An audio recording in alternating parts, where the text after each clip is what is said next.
All right. Well, welcome everyone to our 6th Rules Advisory Committee meeting for the groundwater allocation rules. Again, I want to thank everybody for attending and participating and providing input. We really appreciate everyone being here and everybody who is with us online. So we are going to start with introductions, and then I'll do a quick overview of the agenda. And again, since this is a new meeting room for many, I just want to let people know the restrooms are out the door over here. If you go out this door and go left, there's the drinking fountain. Feel free to avail yourselves of those amenities whenever you need them. And so we're going to start again, as I mentioned, with introductions, and I'm going to start with Rules Advisory Committee members who are joining us virtually. And I'm just going to call on people based on the order in which I see them on my screen. So we'll start with you, please, Robin. Good morning, Robin Cook, hydrogeologist with GSI Water Solutions. Thank you. Casey? Yeah, Casey McClellan with Seven Hills Winery and Vineyard and Oregon Wine Growers.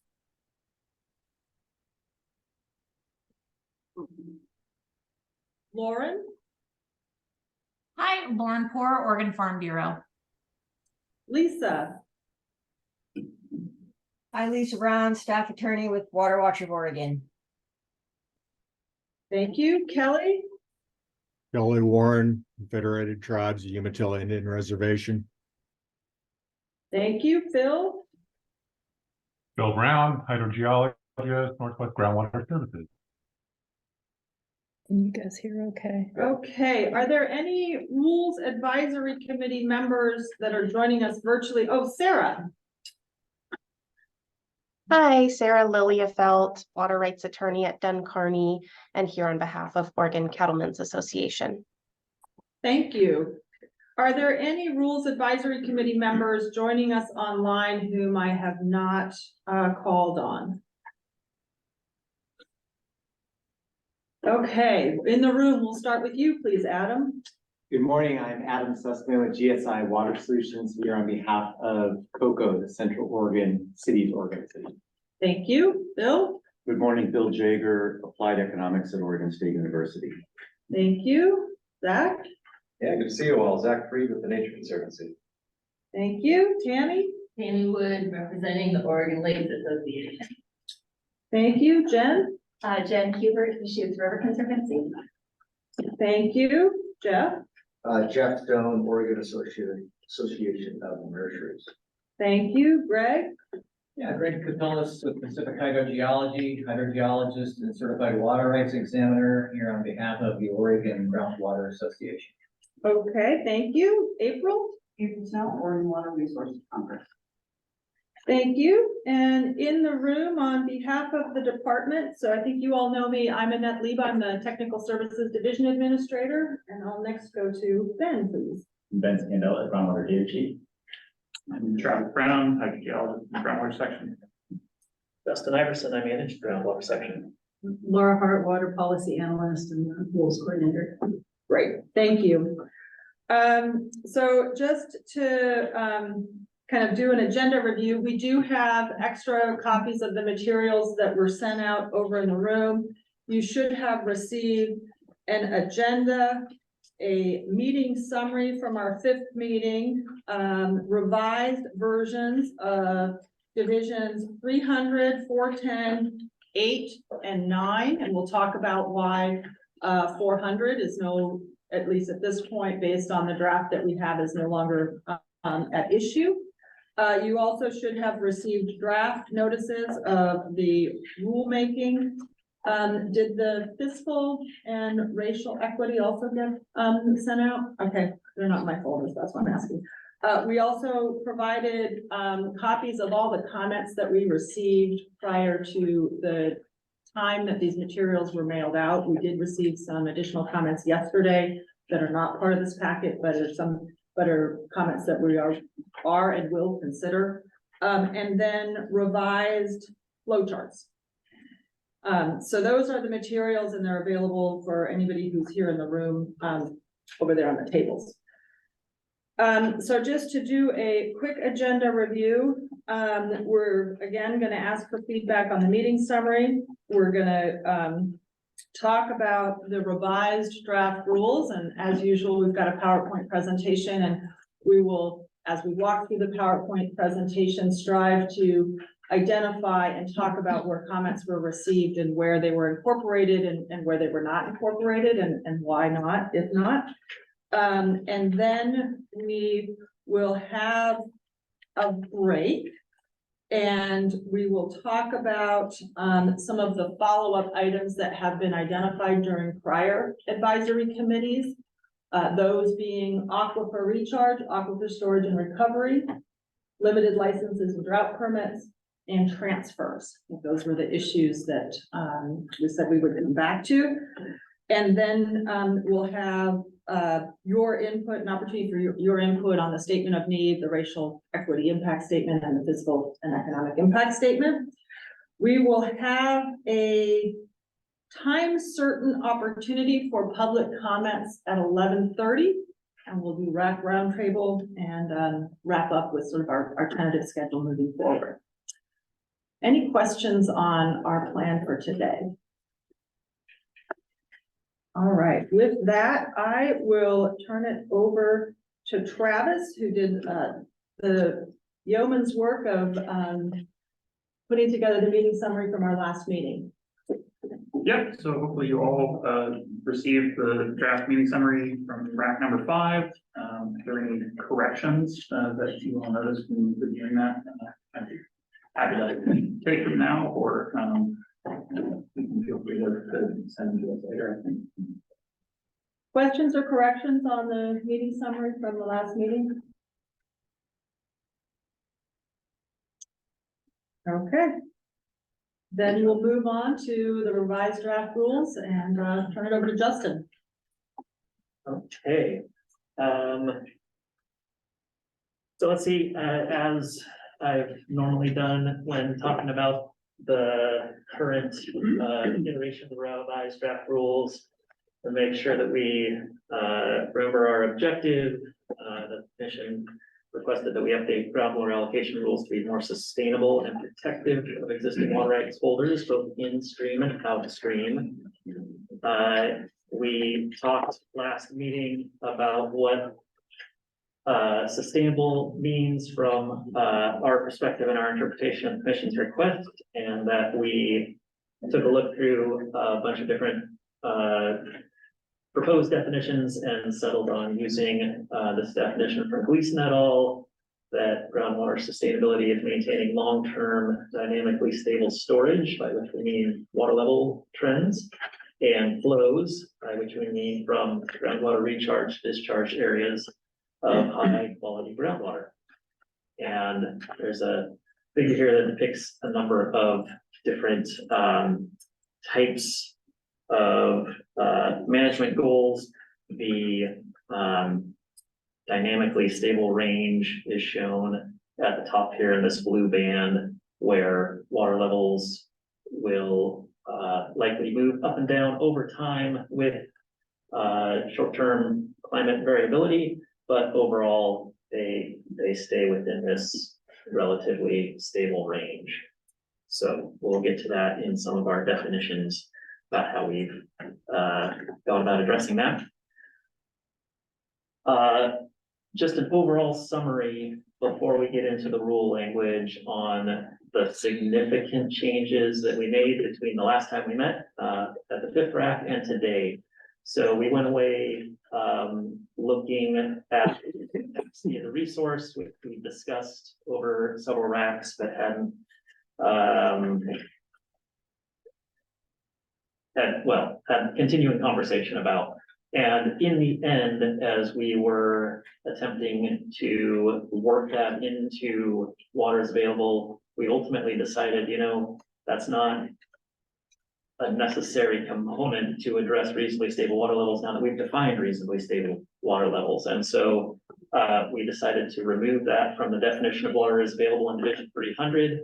That addresses some RAC comments about how we have these circular loops where you have to look in Division 400 to find out what capacity of the resource was or what over appropriated was under the current definitions. And we've essentially put into Division 300 exactly what water is available is composed of. And we'll see that first when we look at the rules, but again,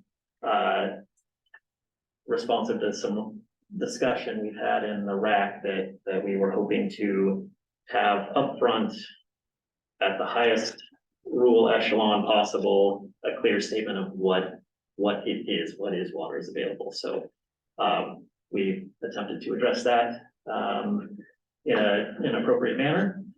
I do want to flag that there is still a consideration through statute, through the statements in ORS 537621 that allows for the department to take into account comments from the applicant, comments from the general public during the public comment period, or statements that are identifications that the department might have that relate to the specific policy items in 537525. So it's still in the statutory policy considerations, and the difference that I'll try and be clear about is that we're not proposing to make it part of the specific affirmative findings for water is available when we go through a review of a particular application. So I'm going to pause there for a minute, please. Jeff has a question, but before we get to your question, Jeff, Cheyenne, could you please introduce yourself? Good morning. Apologies for my lateness. My name is Cheyenne Holiday. I am the advocacy manager at Verde. Thank you. Are there any other Rules Advisory Committee members who joined us after we did introductions? Okay, then there is a telephone number ending in 8297. If you could please identify yourself for the meeting summary. This is Gina Eastman with Water Resources. Thank you, Gina. Jeff, to your question. Yeah, Jeff Stone, OAN, setting the example for grants. Yes. I think you answered this, or at least addressed with your last sentence about the applications and kind of how that definition would be applied. When I read that, I just want to make sure I have it clear in my own mind, because I'm not a water lawyer. With water is available, is that at the time where the application would be submitted, or is it water is available all the time or during the time where that call would happen? So water is available, wouldn't relate to a call because it's in the review of a new water right. Yep, no problem. And it would be the criteria we use to evaluate is water available at the time that we're reviewing the application. So it's a current state of existence. So what would happen if there's like a transfer? We'll get to that. Okay. We're going to talk about transfers. I'll also just add No, here, some of the other considerations that are included in capacity of the resource, as it's defined, include thermal interference, water quality issues. So, in terms of the quantification and the evaluation on a quantitative level of whether water is available, we are trying to be clear about defining that here. And the other components are things that would be evaluated. Thank you. Zach Fried, Nature Conservancy. Thank you. Just trying to follow through, Justin, what I heard you say. So capacity of the resource is no longer as a default kind of looked at or reviewed in applications, but it still may be reviewed by the department if somebody raises that as a concern. Is that correct? That's correct. And similarly with what Annette just mentioned, thermal interference is a policy consideration that's in statute. We're not making that part of the, we're not going to review that to say yay or nay in every case, but if an application was in an area where thermal interference might be a consideration, there remains a mechanism in the statute to address that. So another way of saying this is with respect to, for example, thermal interference, we have less thermal data than much of our other data. So we don't want to be in a position of making a cannot be determined or not enough information or what have you. And it's also a qualitative standard as opposed to a quantitative standard with respect to water is available. So we wanted to set up the water is available as a quantitative standard that we assess every time and make a finding of affirmative or not, water is available for further appropriation. Got it, thank you. Yeah. Okay, and we can talk more about this. We'll look at the actual language of what is water is available again, and after talking this through and considering that, now that we've got this definition of reasonably stable water levels, we can use that as our criteria for assessing this water availability. If we're not assessing capacity of the resource, then we no longer need to point to Division 400, right? And therefore, we had gone through these discussions on Division 400 of the definition of over appropriation versus over allocation, and had made some changes that had some follow-on effects that we were trying to mitigate. We decided we can leave Division 400 as it stands now with respect to these rule changes that focus on water is available. So we are proposing no changes to Division 400 at the moment. And you'll see that there's still a few minor changes we've made to Divisions 300, 809, and 410 based on comments we received between RAC 5 and now. And I'll point those out there highlighted up on the screen. Yeah, and I also just want to acknowledge here that removing capacity of the resource as a criterion is water available is one of the comments that we received from COCO. So I know we haven't addressed. To be clear, that comment was because we were concerned the way the rules were mapped was going to adversely affect the mitigation program. So, point well taken, thank you. So given that these are our near final proposed set of rules for submitting to Secretary of State or filing with the Secretary of State in the future, we took the opportunity to update the water is available flow charts. I understand this is super small on the screen and isn't going to be really old. helpful to anybody. You can zoom on your screen. Oh, really? Like if you want Can I to, really? no, like with your mouse, you can Okay. do like that. If you want to. Okay. That. Well, what I'm gonna try and do is point to the handouts. So these came for folks online, these came in the They're meeting also really materials. small. We can work on this. My apologies. Have it on one page. Pretty colors. Yeah, yeah. Helpful. Yeah. Yeah, and we should really be printing this on a 11 by 17, 17. so, yeah, that's my oversight. So I'll point out that this is here. I will orient again. Figure number 1 is that's the left-hand side of the slide here. That's the public interest presumption. So that's 537621 sub 2. And that talks about that the department shall presume a proposed groundwater use will ensure the preservation of public welfare, safety, and health if, and there's what we have termed the 4-part test there. Proposed use is allowed in the basic program rules. Water is available. Other water rights will not be injured. Proposed use complies with the rules of the commission. So again, water is available is what we've been focusing on, just that one part of the 4-part test in this rulemaking.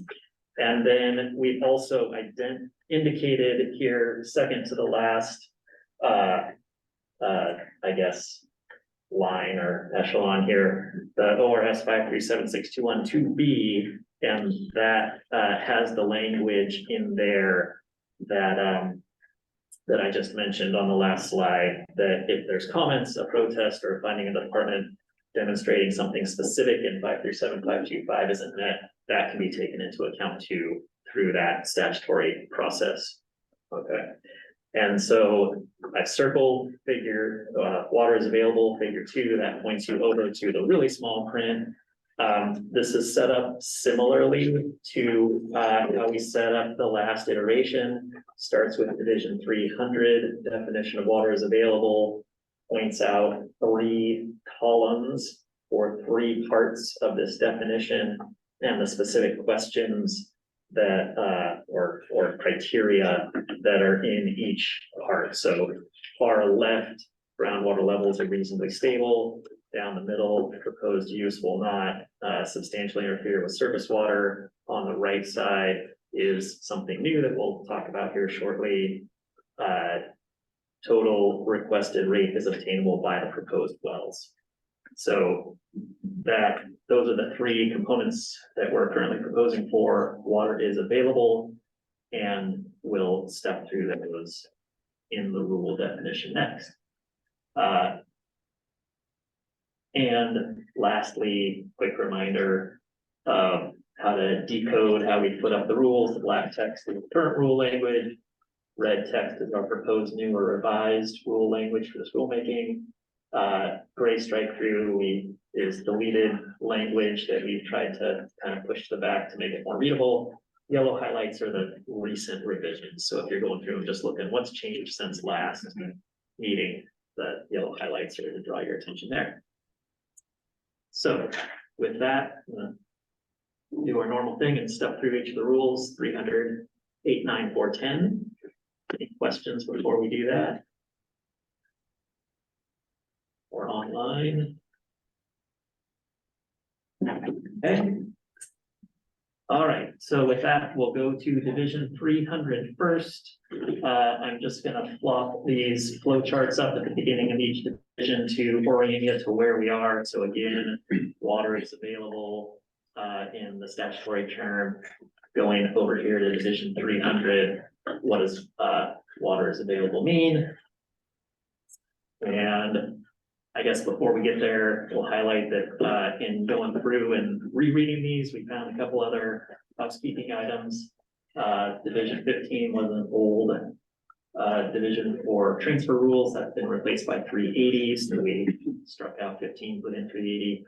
Also noticed that 340 was included here. That's the rule for limited licenses. So we made sure to put that in English as well. Skipping all the way down to sub 57 in this rule 300 to water is available.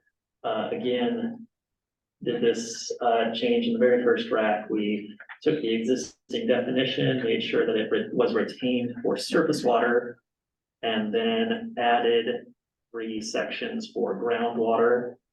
The first 2 here, D and E, haven't changed from our significant discussion at the last couple RACs, so I'm gonna breeze over them pretty quick. But the first is a requested groundwater source exhibits reasonably stable water levels. That is further defined in division 8, but it is what it is, reasonably stable water levels. And the proposed groundwater use will not substantially interfere with existing rights to appropriate surface water.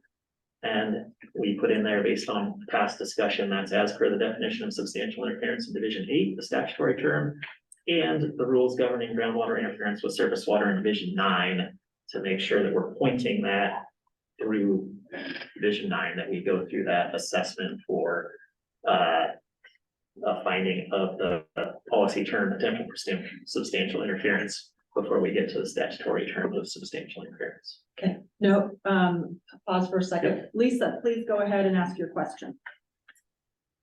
Well, I was just wondering, I know this is, I think, covered in the public interest presumption, but where is the piece about not injuring other groundwater rights? In other words, E here just covers the surface water piece, surface water right piece of water is available, but shouldn't we also include the prohibition against injuring other groundwater users here? So, yes, that is in the 4-part test, and we haven't, so that is here on this chart. Other water rights will not be injured is part of the statutory 4-part test. We haven't proposed any changes during this rulemaking to this component, this injury component, and so that will operate, you know, in the event that these rules are adopted early next year, this is going to operate the same as it does now, where we go through an injury assessment of groundwater to groundwater interference. And that said, the reason that surface water is pulled up here in water is available is because, and I maybe should have reviewed this regularly. In addition to our overall objective, we had some principles or criteria that guided our rulemaking, right? So we wanted it to be, you know, well, we wanted it. It has to be based on our statutory authority, right? So basis in law. We desire it to be based in science, and I spent some time in the first RAC as well as in the public engagement meetings before the RAC was formed, talking about the source of water to wells and how when a well pumps, water comes from storage, which is manifested as water level changes in early pumping times, and as pumping time increases for hydraulically connected wells, more and more of the water that's pumped from the well comes from capture of water that would otherwise be flowing to discharge to baseflow and support stream flow. And so we wanted to make this water is available definition based on the overall understanding that when you pump a well, that water comes from someplace, and it comes from dominantly storage and capture, and that those proportions change over time. So I think the short answer is that injury is still part of the 4-part test. It's just not part of the water is available component of the 4-part test. Okay, I understand that. I appreciate the explanation. I'll think a little bit more about it. Okay, thank you. Bill. Bill Jager, OSU. I had the same reaction to that wording and thinking that other groundwater rates were being left out. And it seems odd to me that you're sort of saying, okay, well, that's somehow covered somewhere else. Why not include it here so that it's clear all the ways in which there may be interference includes one well taking water away from a different well?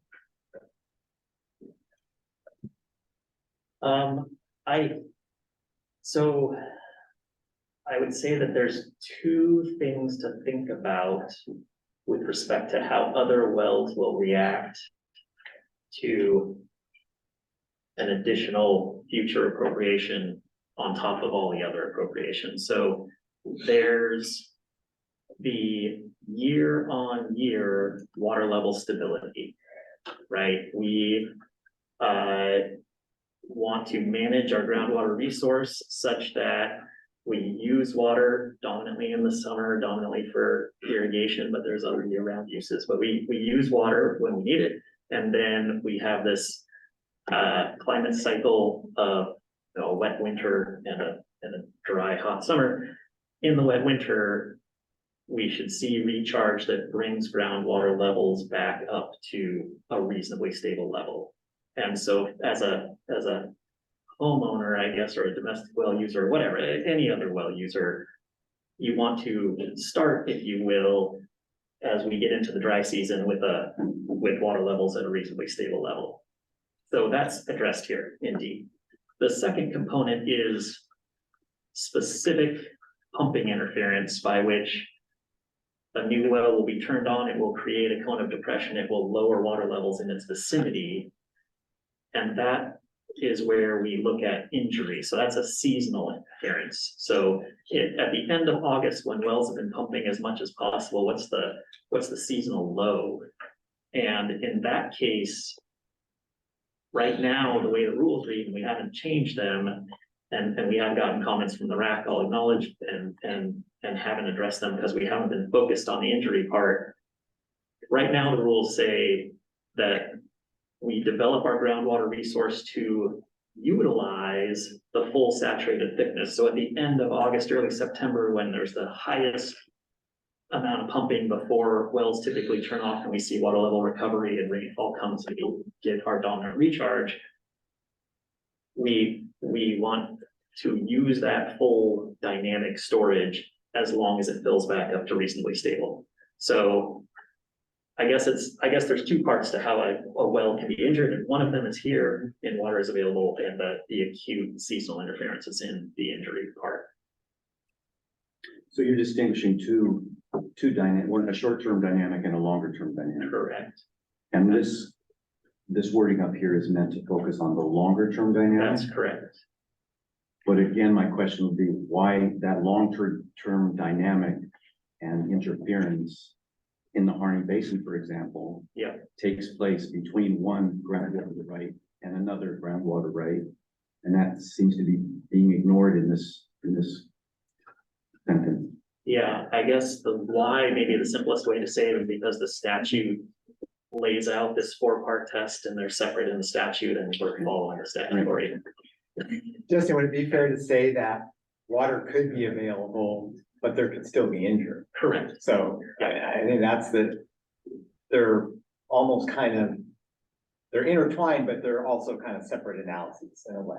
Yeah. I want to note just for a moment that Ivan Gall has joined us. Ivan, you want to do a quick introduction? Oh, sorry, sure. Ivan Gall, acting deputy director for water management for the department. Used to be a hydrogeologist, so this stuff is fascinating for me. You used to be? You can say that without that anymore. Thank you. All right. Hey, what's a hydrogeologist always? Skills get rusty. Yeah. All right.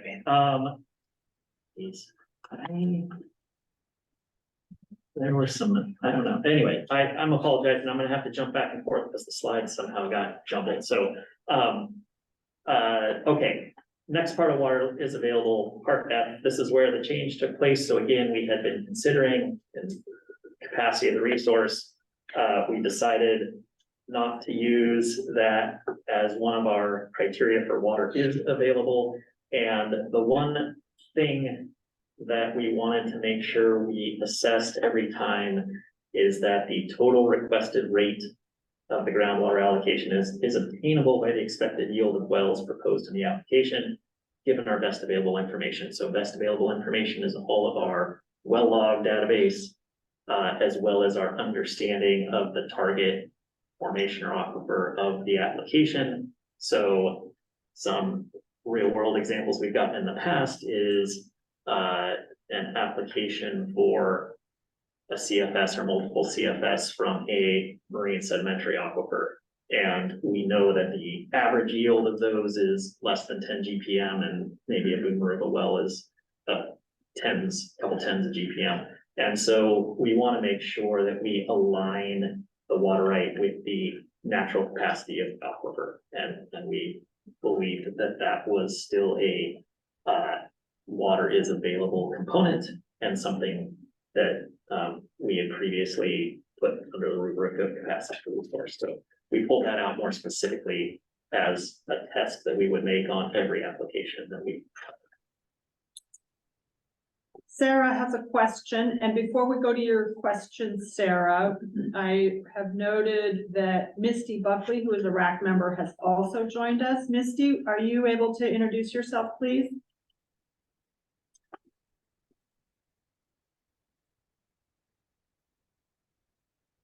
Okay, Sarah, we'll go to your question. So once a permit is issued, a permittee has the ability to apply for a permit amendment if they need to add an additional point of appropriation, or if they need to move the authorized point of appropriation in order to fully develop their water right permit. So I'm not understanding why this provision F has to do with water being available. And, the other thing is that if a permittee doesn't develop their full rate requested, the certificate is issued for less. So I'm not seeing the harm either of leaving this out. So I was hoping you could talk more as to the why of why this was added. Sure, so I agree that permit amendments are available. In the example I just gave, the permit amendment would have to add 100 wells in order to, well, that's not true, 48 wells in order to get the requested rate.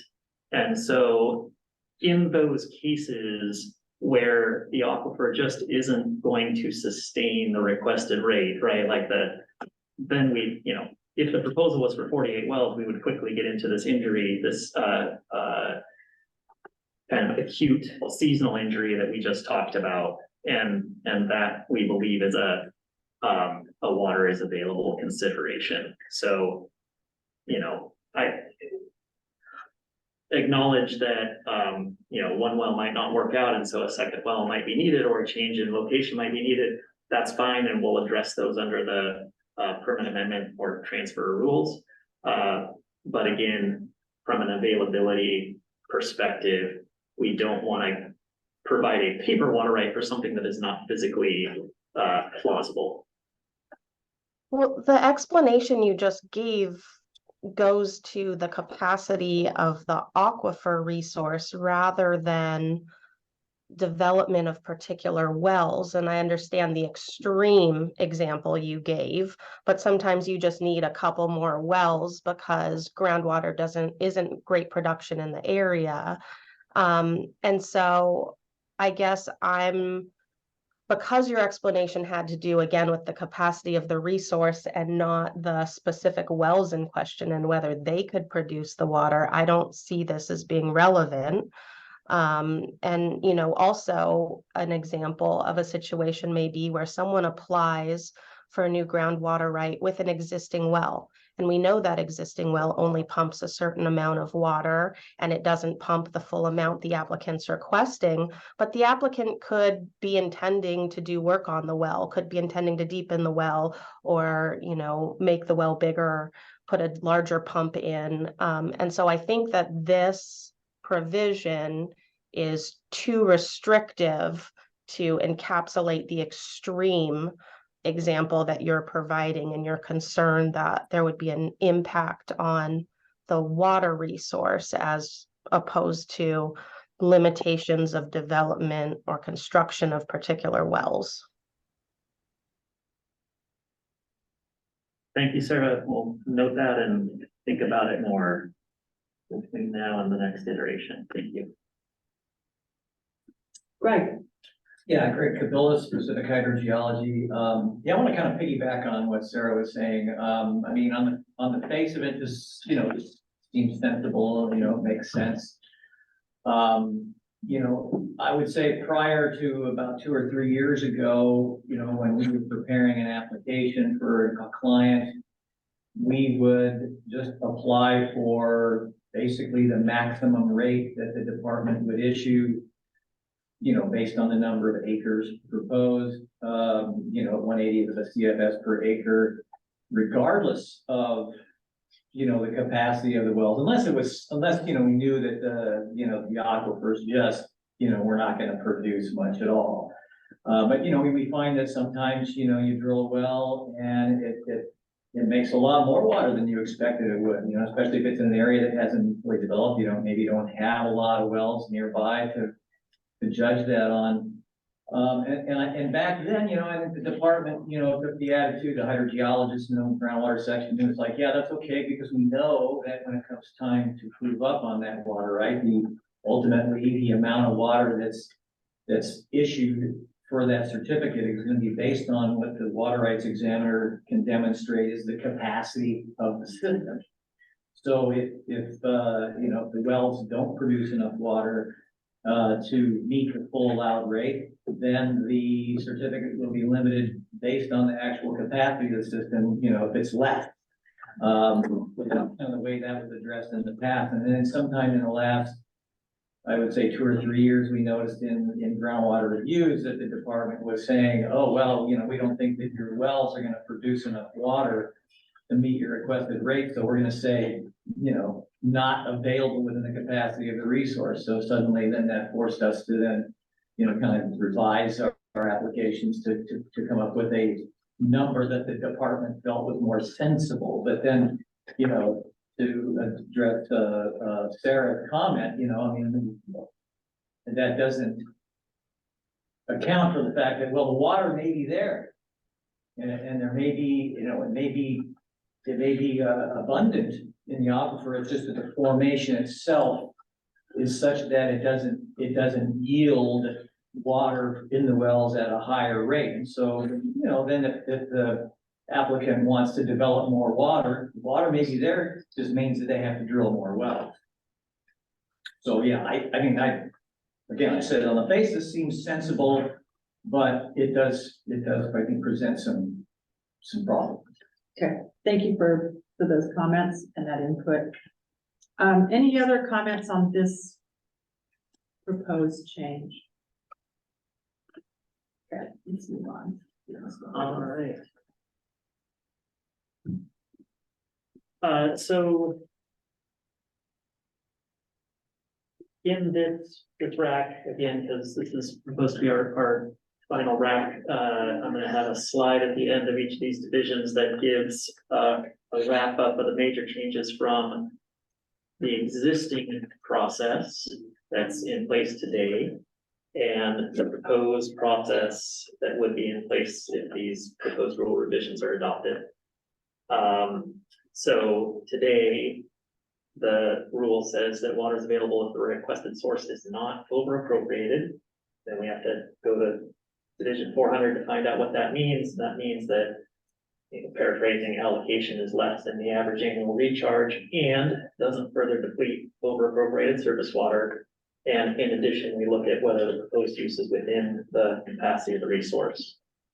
The proposed changes to Division 300 pull out 3 specific components for water is available that are listed right there in Division 300, and that's, again, water levels are reasonably stable, substantial interference with surface water is avoided, and we've got this requested rate is reasonable given expected well yield, and we'll take a further look at that given the comments we've gotten today.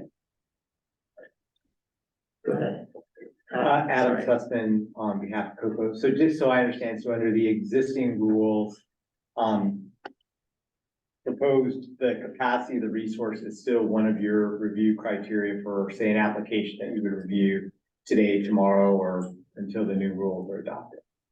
Correct.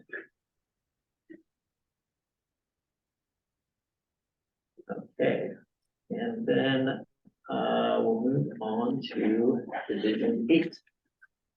And so again, in the 4-part test in statute, we're still looking at just this water is available and looking over at the components of water is available. Division 8 provides more information in the definitions of what reasonably stable groundwater levels are. And so I'm going to run through the slides without yellow highlights relatively quickly as we go through divisions 8 and 9, because we've talked about these significantly in past past rules advisory committee meetings. So everything is the same as you've seen before until we get to number 5. These are a bunch of housekeeping, again, in reading back through these and in trying to be as clear as possible. We've made a editorial change to whenever we're referring within Division 8 to other definitions, we've capitalized the term and then taken out the, hey, look up in this Division 8 number 1, look down in Division 8 number 6. So we've tried to make it a bit more intuitive by just using the defined terms and capitalizing them to show that those are defined terms also. And making groundwater one word. And making groundwater one word, right? So that's remained. So same here, just capitalizing terms and taking out the internal refs. We noticed that we missed one here, so we'll be changing this one on the next iteration, capitalizing substantial interference and crossing out this as. I'll just pause real quick at overdrawing. We talked about this last time, we've got some comments in, we've decided to keep this as a narrower definition that just relates to authorized use compared to average annual recharge. So as a hydrogeologist, it's not particularly satisfying, but it's a statutory term. It's part of the critical area determinations, and more data is becoming available as we go. So so we're retaining that in a overdrawn in a more narrow sense, and the rest of these criteria that in current rule relate to surface water availability. We believe those are adequately assessed in the substantial interference definition further down, so it's also reducing some redundancy. Again, some terminology changes.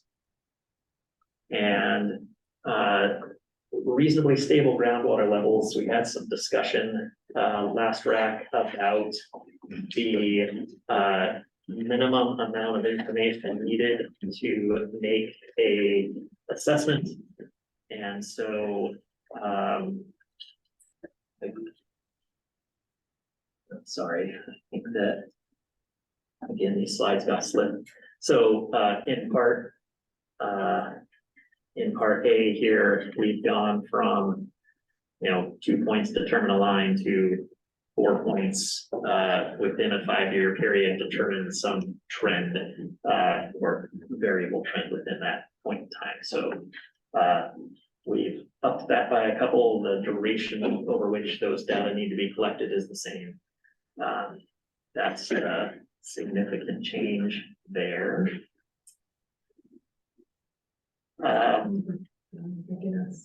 Yeah. And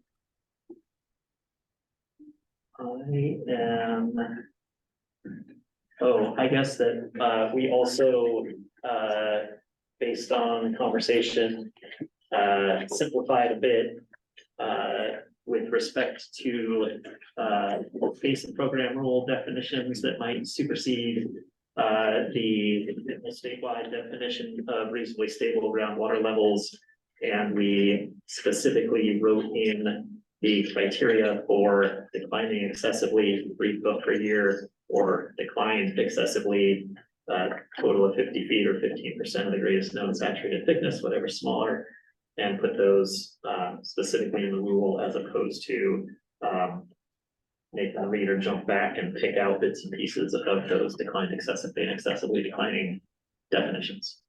Okay, I want to pause there for a minute. Susan, would you please introduce yourself? Sure. I'm Susan Smith from Willamette Hall. Thank you. And I also want to acknowledge here the request from Coco that the language reflect that in the Deschutes Basin, a full 15% of the saturated thickness be allowed as reasonably stable. We have not included that change here, primarily because of our interpretation of the commission's directive that we be more sustainable. And so I ultimately think to what extent individual basins can make a decision that is different is going to be something that we explore with the commission. Okay, already looked at that. Substantial interference, we had some conversation about this contributed groundwater appropriations. That was an old term that we had toyed with, and we heard that it wasn't well defined and caused some confusion. We started to address alternates and decided that we could just take out contributed and it would read appropriately as it is without it. So simplified there by removing those, just that word contributive. all throughout the various pieces here. Again, just references. And we get down to the end of, again, housekeeping and thermal interference and waste pollutants. So, summary of the major changes in Division 8. Again, current existing rules on the left, these proposed rule changes on the right. So, today, reasonably stable water levels are undefined and are qualitatively assessed under the capacity of the resources as a way to prevent allocation resulting in excessively declined or declining water levels. Our proposed has a specific quantitative definition of reasonably stable water levels that will, that if adopted would be the assessment that we perform. Some of the definitions in the current rule are redundant. So again, overdrawn and substantial interference had similar but slightly different surface water interference items, and we've removed redundant definition components where we could. Currently, some of the terms are defined differently than in other divisions, aquifer being one of those examples, and we've aligned those definitions across divisions. And again, we've overall tried to change these rule language to define precise quantitative thresholds for these criteria of water is. So that's a summary of what we hope we've accomplished here. And just for housekeeping, at least on the hard copy, it goes from number 9 to number 11, substantial thermal alteration, and there is no definition of substantial interference, at least in the hard copy that I picked up back there, so. Thank you for noting What that. that's We'll worth. make sure to, It's not there. thank you. Yeah, okay. I don't know if anyone else knows anything. Number 10 is not there. Zach. Zach Reed, Nature Conservancy. I like the idea of simplifying the rules to be more concise where possible, and avoid redundancy. With overdrawn or overdrawing, I understand that it refers to interference in surface water. You don't want to be redundant, substantial interference. But by removing the references to the other criteria for overdrawn, I just want to flag that, I'd be curious to know if there are instances in the existing rule that refer to overdraw or overdrawn that don't also refer to substantially interfere or substantial interference that may be collateral damage to this simplification. I don't know of any. I don't believe that's the case. Okay. And where it remains pertinent in statute is in the critical groundwater area criteria, and both substantial interference and overdrawn are two separate criteria there. Great. Okay. If that's the only or primary reference, that's all good. Thanks. Yeah. So Adam, so you were saying you couldn't find substantial interference, because one issue is, we have to reorder them so they're alphabetical, so it may be, I think we presented them, or not alphabetical, numerical. I think we went through numerically there, but it's not, we didn't reorganize it because the track changes would have been a mess. Robin says she's seeing it on page. Oh, I see. Yeah, So 10 so comes before. we were trying not to drive 9. you crazy with all the Right, thank track you. changes. Yeah, thank you. Reasonably stable water levels had to go in there, and then we renumbered everything, and the track changes.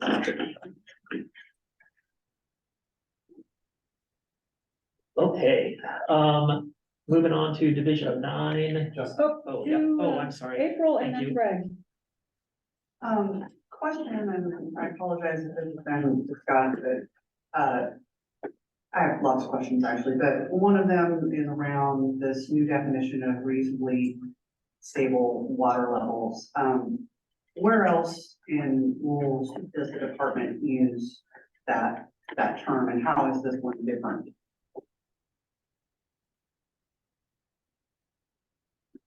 So we have used that term in the Division 507 Umatilla Basin Critical Groundwater Area criteria for Butter Creek and Stage Gulch. We have discussed going forward, especially since we have this parallel Division 10 rulemaking for how we're going to apply critical groundwater area statutes since they were changed by the legislature back in the 90s, that reasonably stable water levels is not a criteria in statute for the critical groundwater areas. So we're not planning to use that term again, especially since if we get to a critical groundwater area designation, water levels have presumably dropped more than 50 feet, and we aren't, to say that. Anyway, I don't want to get too far into it, but we've identified it and we have a plan for how we're going to use that in the future. I'm not aware that it's used anywhere else in rule, and I don't believe it's used anywhere else in statute other than the overall policy statement in 537, 525. May I follow up? I appreciate your response there, Justin, and that was specifically the rural area that I was thinking of. And I think, with one of the purported goals of this rulemaking being to clarify things and make things more clear up front, as well as the commission direction about sustainability. In the lack of a statutory definition, it's always a little bit concerning when we have multiple definitions in rule that use the same words. And on the face of it, I don't see anybody on there that's from the Umatilla today, and I'll let them weigh in appropriately. But on the face of it, it would seem that the proposed definition for Division 8 is a stronger standard than what is currently in critical groundwater rules. And my other question would be and which I think we addressed, is whether or not those rules are going to be changed. And we did just have the Division 10 rulemaking that'll be going forward, and so that kind of sparks some of those questions. Right. Okay, so compound question, I'll try and catch each one. So I do not believe that this proposed definition is more stringent than the Umatilla. I think it's the other way around. So we actually started, when we were looking at what is reasonably stable water levels, that's a natural place to look. And what is defined in the Umatilla Basin rules is a 5-year average of 0 water level change.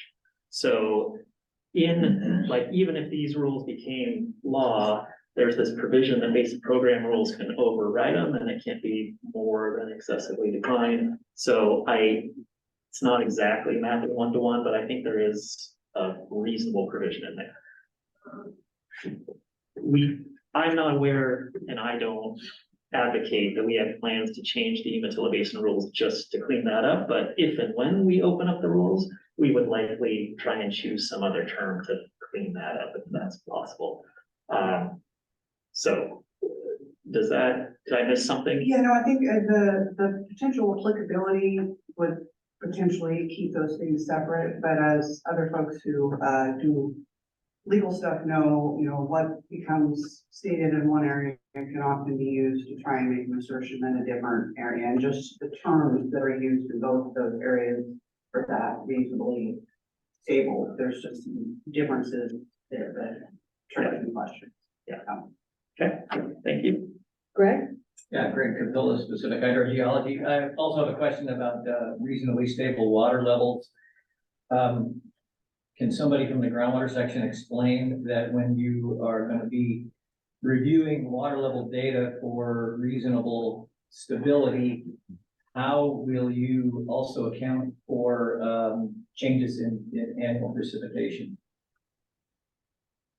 Since you can see, you can have water levels that are slowly declining year after year because you have lower than average precipitation year after year, and then you see maybe you've got a big water year and lots of precipitation, you see those water levels go back up again immediately, sometimes in a stable system. But if you just look at just the water level data, you could come to the conclusion that those water levels are not stable. So I think you have to be able to somehow factor in the precipitation. My question is, how will you do that? So we have attempted to define the dynamically stable range it's defined as 25 feet. And we arrived at that value by looking at all our available water level data and looking at what wells, we've looked at all wells and picked out specifically wells that we think respond strongly to climate for example, some up west of Sisters near the Cascades. And we've looked at those oscillations due to El Nino cycles, decadal climate cycles, and we've settled on that 25-foot. And we looked at a bunch of examples of our existing data. You know, is that appropriate to not have us going back and forth with water's not available, water is available, water is not available, is available. We've attempted to take our existing data and define it in such a way that's not going to be the case. Now, if precipitation or recharge from precipitation, because precipitation patterns changes over the long term, that will potentially eventually trigger the not reasonably stable definition.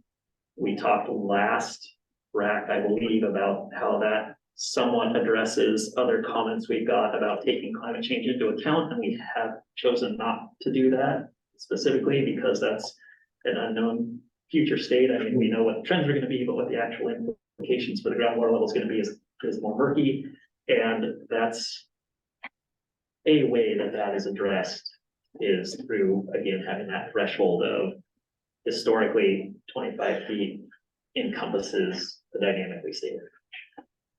That's it. Yeah. Okay. Other questions on or comments on Division 8? Not seeing any online. Okay. With that, we'll move on to Division 9.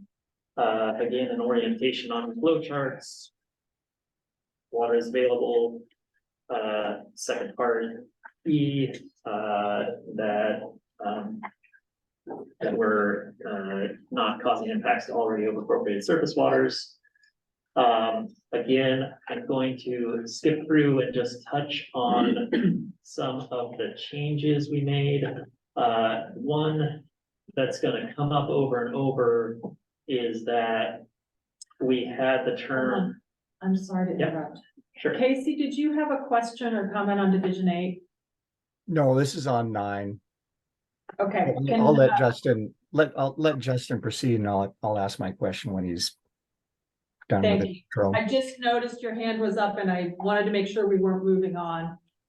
If you had a question or comment on Division 8, go ahead. No, it's 9. Thanks. So we pushed through this substantial or undue interference language that we copied over and didn't think much of, and as we're going through our reviews again, we realized that undue wasn't really part of this groundwater surface water interference, and so throughout we've taken out the undue part and we're just focused on the substantial part. So you'll see that done several times here in the highlights. And in effective and timely manner, we realized that what we had proposed as this definition included both a process as well as a definition of what it is. The struck through part is the how we do it, and that is further down in the rules already in the rule 50. So that wasn't need to be part of the definition of what it is, which is why we made that change. And again, trying to tighten our terms just to substantial interference here. We in prepping actually for this meeting, and one of the things we're going to touch on at the end is to come back to a question about time limited permits, so limited licenses and emergency drought permits and how they'll be affected. Spoiler is we're going to assess them in the same way with some nuances, and we'll get to that. But we wanted to make sure that we caught that in Division 9. So these are the statutory references for limited licenses and emergency drought use permits. So added those in there. And here we adjusted this language to clarify or be more specific about what we meant by potentially affected parties. That was RAC discussion we had last meeting or the meeting before. Again, took out them due. And then we get into Rule 50. This is the groundwater controls. Again, the purpose of all the edits here was to make Rule 50 essentially the same as it is today. And there were some terms that were referenced that we removed from 40 on forward-looking allocation, and we copied those back in here. And I just want That to remains. acknowledge that on Rule 50, we did receive comments yesterday. Yes. And it is not the intention to change substantively Rule 50. It is with this rulemaking, these are intended to be editorial and clarifying. And so, everything else here in Rule 50, again, things copied down from Rule 40 to make it operate as it does today. So again, our changes were substantially on the allocation portion of Division 9. They haven't changed substantially from where we presented, again, I think that was RAC 4, maybe it's last RAC. And the major changes are summarized here in my words. So today, our existing rules for Division 9 limit potential for substantial interference findings to wells located within a mile and pumping impacts occurring within a year. So we have a limited scope in both space and time. And space is really a proxy for time of impact. So we have a limited scope on what we're taking into account. And also, we currently look at PSI only for the wells in an application. And that allows for incremental long-term cumulative impacts from all the other wells that are hydraulically connected to streams to build over time. And we aren't taking those into account in our assessment. We're looking at, well, this application in a vacuum, no, not quite in a vacuum, but by itself, notwithstanding all the other wells, cause surface water not to be available or have potential for substantial interference.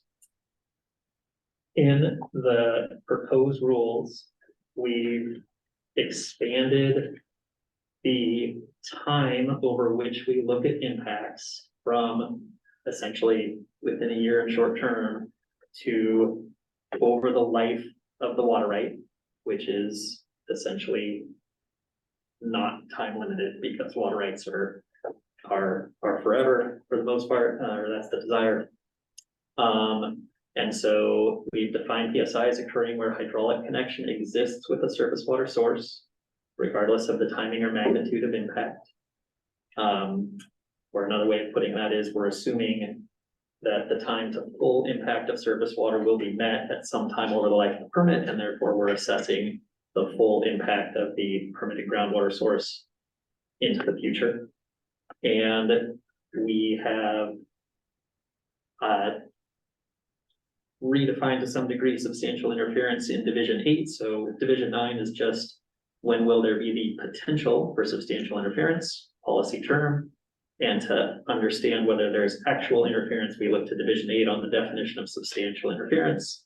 And that's essentially, to paraphrase, when surface water is not available. So if a groundwater, hydraulically connected groundwater well is interfering with streams that have water available, then we would issue that right. And where we have an impact on streams where there's not water available, we would say water is not available from the groundwater source that's discharging to that surface water source or is tributary to.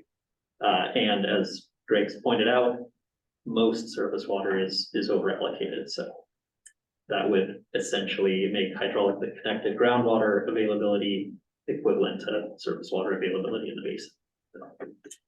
Okay, we have two hands up, Casey and then Robin. The first page, the Division 9 presentation, Justin. I have a question on some language there. So it seems to me that during the course of these RAC meetings, we've heard the phrase frequently or from time to time that these rules, as you would expect, will apply to applications going forward. And on this page, I see it will apply to all wells proposed and existing, and this appears in a couple of places, but can you explain the ramifications of that, the consequences, in contrast to the statement that the rules we're modifying would apply to applications going forward? Yeah, thank you, Casey, and absolutely. So Division 9, as it stands now, has 5 components, and I think you can see my marker here. So 690-009, that's Division 9. This is Rule 10. So which is kind of a preamble, but currently we have Rule 40, so -0040, which is the rules for applying the groundwater surface water interaction assessment to new applications. And that is where we've made substantive changes as well as to the definitions that help out Rule 40. The Division 9 also has a component, Rule 50, so -0050, that talks about when the department may regulate existing groundwater users that are found to have substantial interference with surface water users and some additional criteria.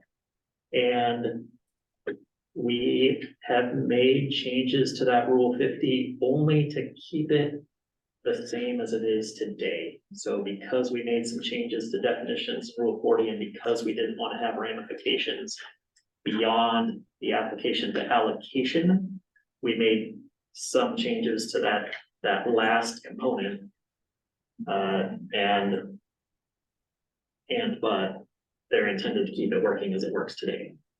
So does that address, like, the rule itself, Casey, has both components, and we've tried to change only those components that relate to allocation. And I think I just want to acknowledge we did receive comments on this division late yesterday, which address in some ways your comment as well. And so we are continuing to evaluate those. Robin, and then Jeff, unless Casey, did you have a follow-up? My follow-up is, so OWRD does not see this as an expansion of the regulation of existing groundwater wells. No, we do Just not. this 10.2 here. Yeah. Okay. No, that's not the intention. Robin, and then yeah, and maybe mine falls under the 50 instead of 10 as well, but my question was sort of about the tense of the PSI definition. Potential sort of implies forward looking, and so I was sort of thinking about this under the application process and wondering how a groundwater use that's not permitted yet would already have caused interference, but I didn't know how the past tense fits into that definition. Okay, I'm sorry, Robin, I didn't catch specifically what. There's past tense in the language somewhere. For the PSI definition, potential sounds forward looking. So it's number 4. Okay. That a groundwater use will cause change law, or it may have caused substantial interference. But if it's an so I guess my question is whether it's being evaluated for an existing use or a future use that's being applied for. Yeah, so I think this. So I agree. We'll take a closer look and read through this without the changes. I think this may cause relates to the forward-looking application, or may have caused puts us down into the Rule 50 criteria. So another way to say that we have tried not to change Rule 50 is I just described how in forward looking, we're gonna look at the full impact of a proposed right. In Rule 50, we still have limits on distance and timing. So there's still criteria in there that would cause, any well greater than a mile won't have PSI, right? So those limits haven't changed. Jeff, Jeff Stone, Nurseries. Since I have to try to boil this down, to report to my members, I kind of want to bottom right-hand corner this thing. So what I heard, I want to get confirmation is that hydrological connection equals surface water availability, which is then largely over appropriated. Yes. So that means no more on anything. That's how I see it. Yeah, for a hydraulically connected groundwater system, if that groundwater system is feeding base flow, a stream that already has water users on it that aren't being satisfied, then our proposal in these rules is that additional impacts aren't within the prior appropriation doctrine, right, to further impact already over appropriated streams. So yes. So it does not interfere with prior appropriations, or it does? Because I read it that, Well, yes, it would. So I'm sorry. Yes. no, this is not a trick question. I'm just trying to get clear. I mean, what you're saying, so I was with you all the way up until none ever, right? I get that a lot. There's, so there will be a significant reduction in groundwater availability under these new rules because we are looking at surface water availability. That is true. So yes, and Greg's brought that up, and at the beginning, I tried to acknowledge that. and are there groundwater reservoirs that are not hydraulically connected that? Right. I think that's There's not very many, but we do find no hydraulic connection in some cases, and the obvious example that I always come back to is Columbia River basalts on the Columbia Plateau, where we're drilling through these layered aquifers and there's dense lava flows in between, and you get into a water bearing zone and the water shoots up 50 feet in the air. That's an example. Yeah. Where we would not find hydraulic connection.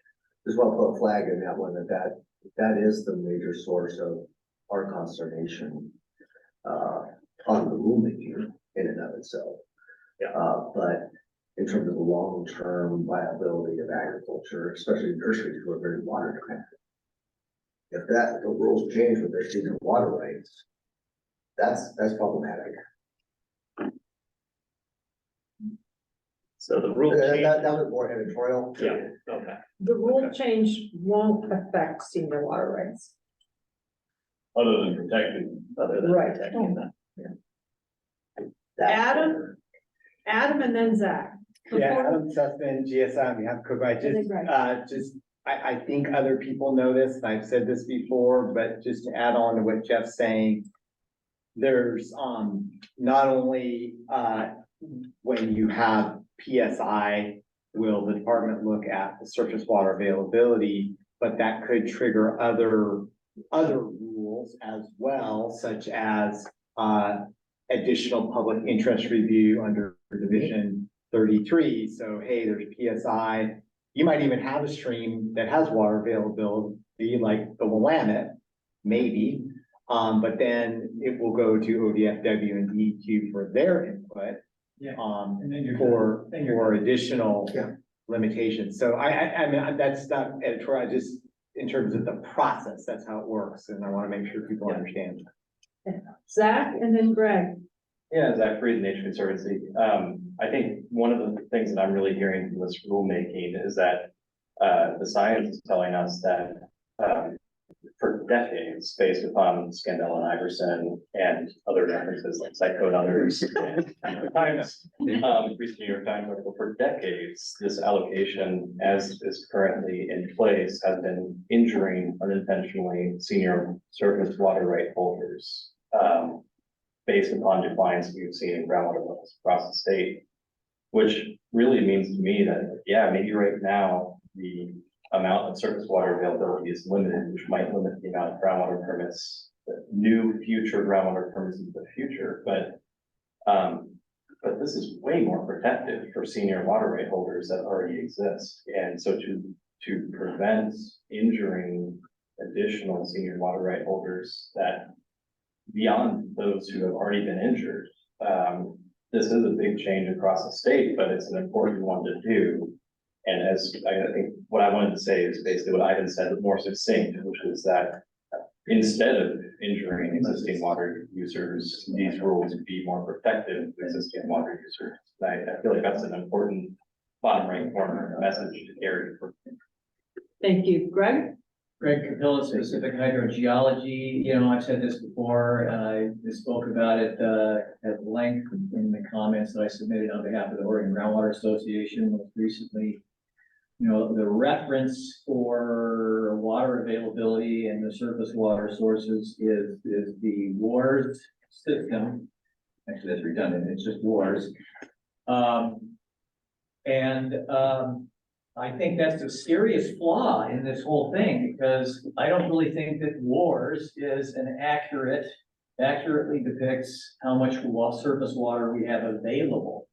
Well, number one, it assumes that all surface water withdrawals are being taken at the full authorized rate.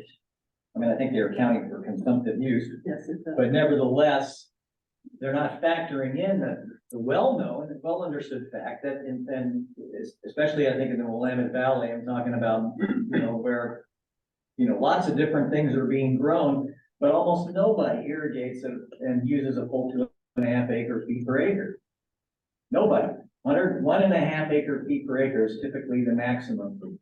And so, you know, well, I think it'd be hard to pick a number that you could apply, but, you know, the department has a lot of actual data of water use from years of collecting water use reports for water rights, and has the tools to actually come up with estimates, I think pretty accurate estimates of how much water people are actually using.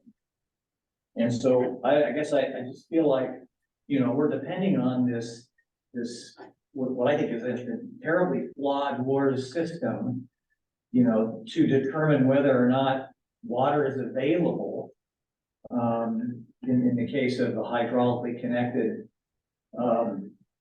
groundwater use. And I just kind of feel like, you know, it's these rules, I don't think we can really apply these rules justly if we're depending on this flawed word. We're also looking at regulation history, which is whether or not junior water users or senior water users are actually getting the water that they have a right to. Right, but that's not part of these rules. Is that? It is a consideration under surface water availability. Yeah, it is not exclusively relying on this.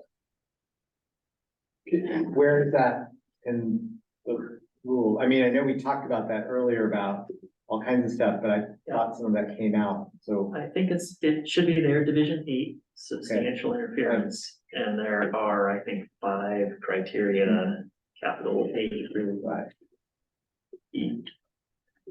But I appreciate your. Well, I mean, I think that, yes, regulation history should be part of the evaluation, but I mean, if let's say there's no history of regulation, but WARS still shows that the stream is over appropriated, then a permit won't be issued. When in fact, you know, maybe there really is surface water available if you had a more accurate estimate of how much water was available in that stream. That's the point I'm trying to make. Yep, thank you for that comment. Then I have a. Go ahead, Jeff, and then for Susan. Just on a policy point, do I remember that, the department is seeking to upgrade wards? And the information that is being used to go ahead and determine availability? We did receive funding from the legislature to update the water availability reporting system. That is a project that we are undertaking, and the budget note indicates a 6-year timeframe for that. So, in thinking in policy stuff, we're essentially being, applying a precautionary principle with respect to a 6-year period in which it may be that we're misunderstanding the availability of water. But as that system is improved, it will be converging on the action, on reality. And so from that point forward, we won't be sort of overly precautious. So for a period of time, we may be, too protective of this union, but that's not going to be forever.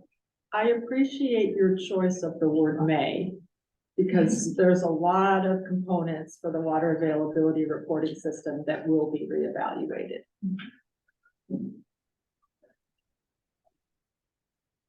Yeah. So I just want to get this somewhere on the record, so I'll be proven wrong in time anyway.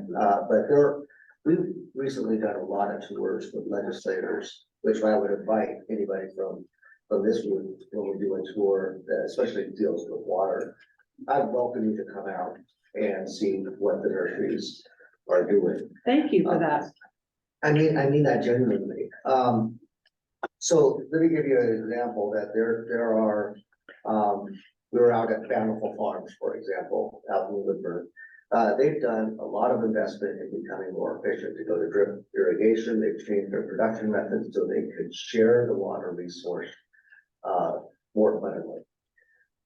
When I look at things like this, and then you look at what production ag nurseries, I can only speak for them, do. So if it's April getting a better, more efficient delivery system, that's one thing. And other, the whole boom and just how the water go is becoming less and less because there's a lot of water recycling and use. The reason I bring this up is because when we look at it just on black and white, it does not reflect the additional measures being done by some of these senior water right holders to become more efficient with the water that they have a right to. So sometimes there needs to be either recognition or understanding of those off ramps when we're talking about some of these conflicts. I mean, we want to catch people doing things right and incentivize them to do more, because every drop that we don't use can be used for fish and other uses.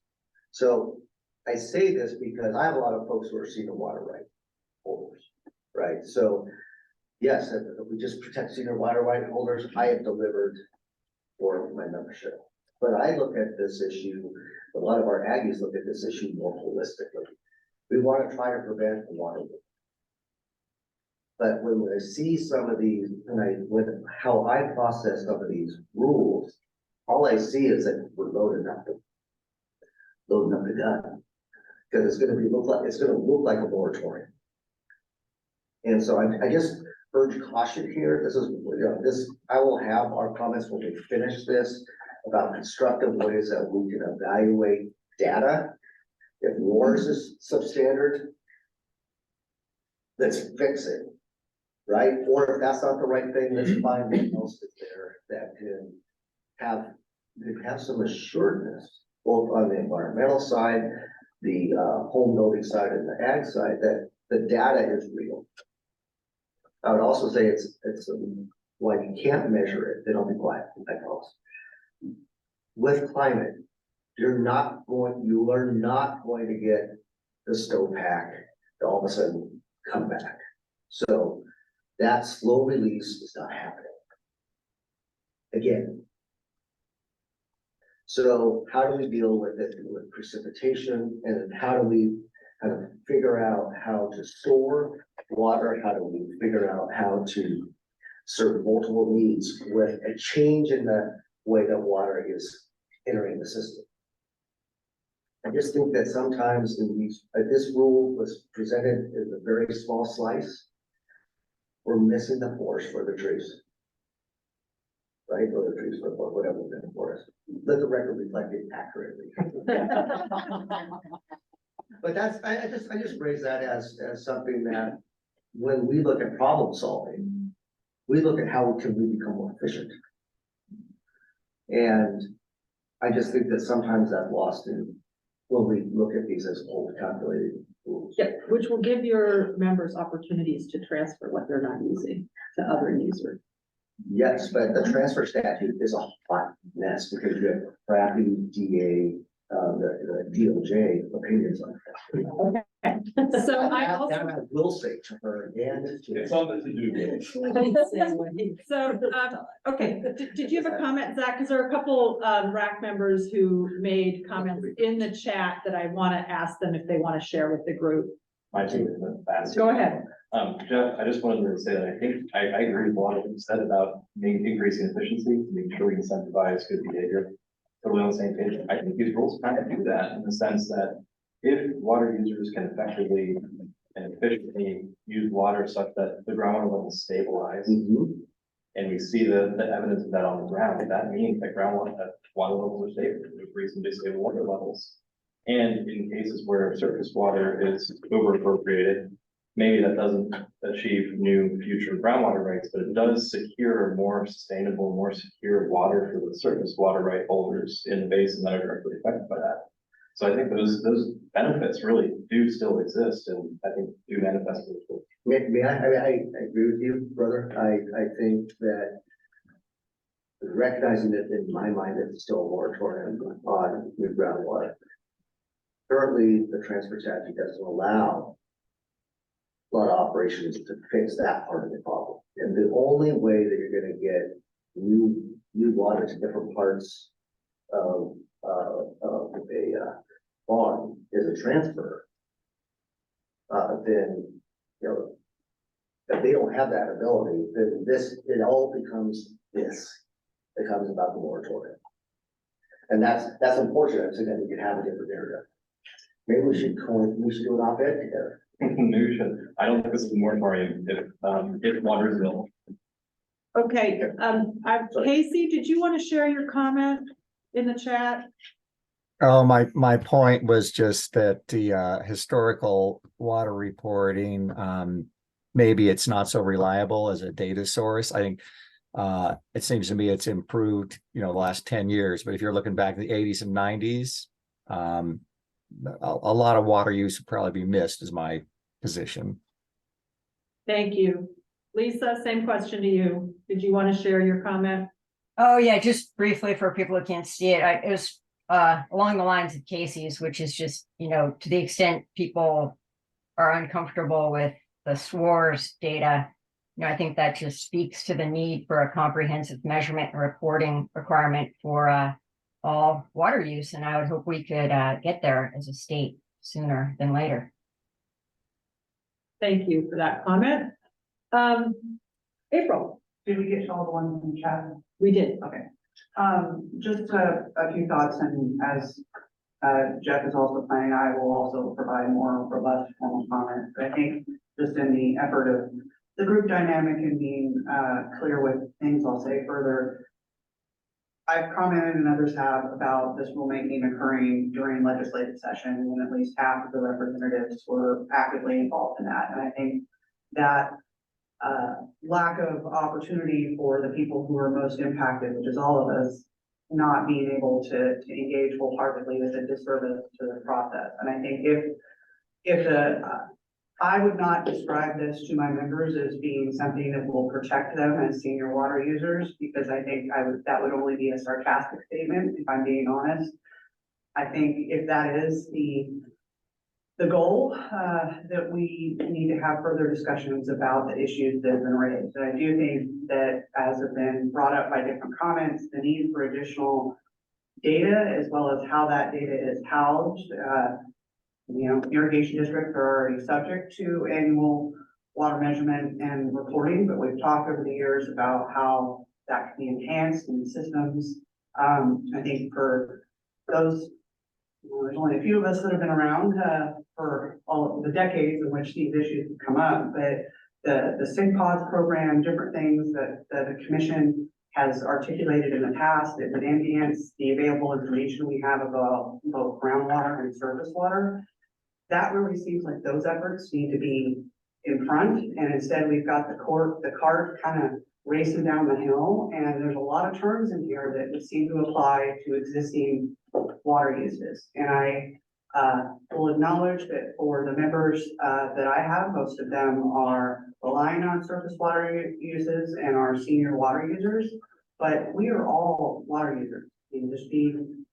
We're composed of water, we drink water, we release water. And so really what this potentially could do is just, besides, yes, I agree with Jeff, this is potentially the way it's worded, a moratorium on any new groundwater uses in most places of the state, except for people that are rich and can afford to do their own robust science. And I think that's not sustainable.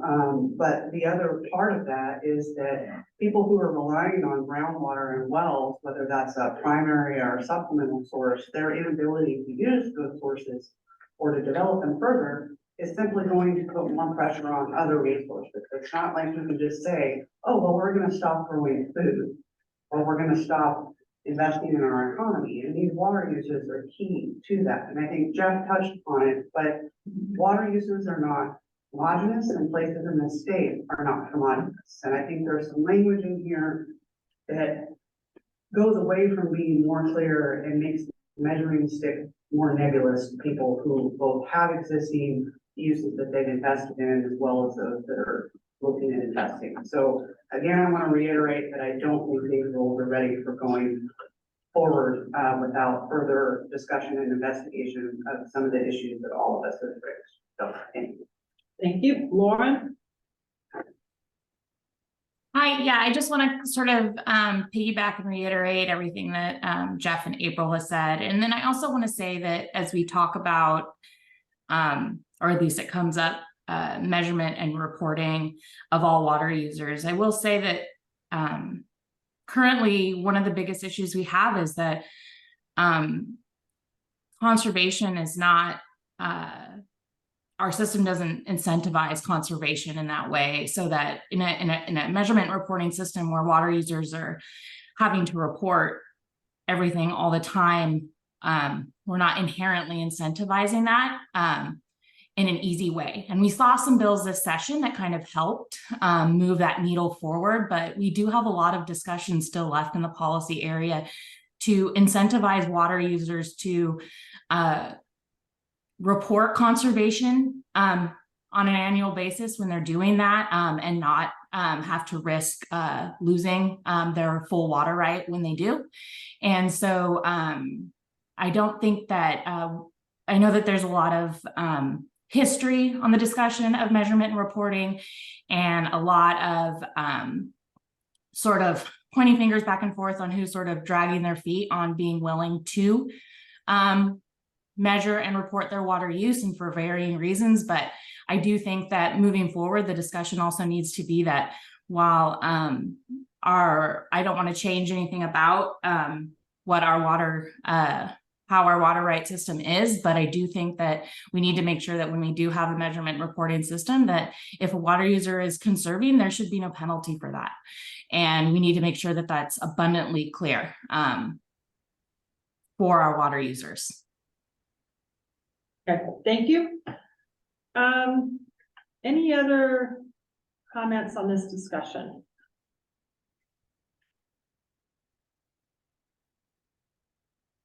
Okay, I want to do a time check. Does the group feel like it's time for a break? Or would you like to carry on and just break as needed? Lots of shrugged shoulders. I Okay. broke as needed, so. All right, we Good. will carry on then. And I will probably break as needed as well. So, Justin. Maybe Justin. I'll break when we go to water, or I'll try and. Okay, just let me know. All right. Okay, so there's the last division. Well, I take that back. Division 400 and then 410. So again, 400, we had talked about the proposed rules over the course of this Rules Advisory Committee. They focused on wording of over appropriated versus overdrawn, and the specific definitions of capacity of the resource, including function, character, and by taking into account other RAC comments about front loading or being as specific as possible in Division 300, we've again not referenced Division 400 at all, and therefore we're proposing to leave it as it stands. So I'm gonna propose that when we go through all of the divisions, we'll take a short break. All of your slides, which means there's 3 more slides. Sounds good. So, so I don't have a then and now because it's the same then and now as it's currently proposed. So again, Division 400 will be as it's on the Secretary of State website today. Want to pause there? I think we covered this.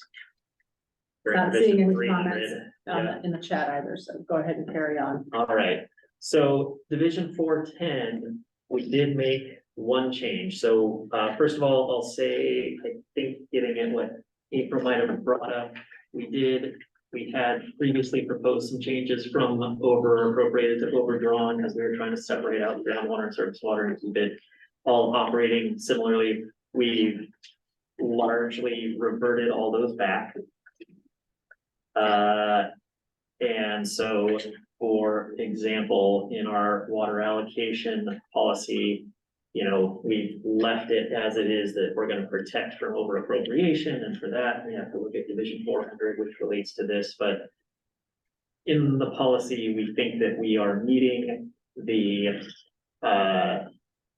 spirit of this policy with our rule changes, and we have retained edits to this one part of Division 410, again, under water allocation part 2, now principles. So the programs to achieve the policy that we just looked at, no changes, shall be guided by, and we changed for groundwater here that we went from, we would allocate where it's not over appropriated, and we changed that to, we will only allocate when we've made a finding that water is available for proposed use. And we made that essentially to do our best to encapsulate the commission's original request that we address the allocation rules to be more sustainable and more protective of existing users.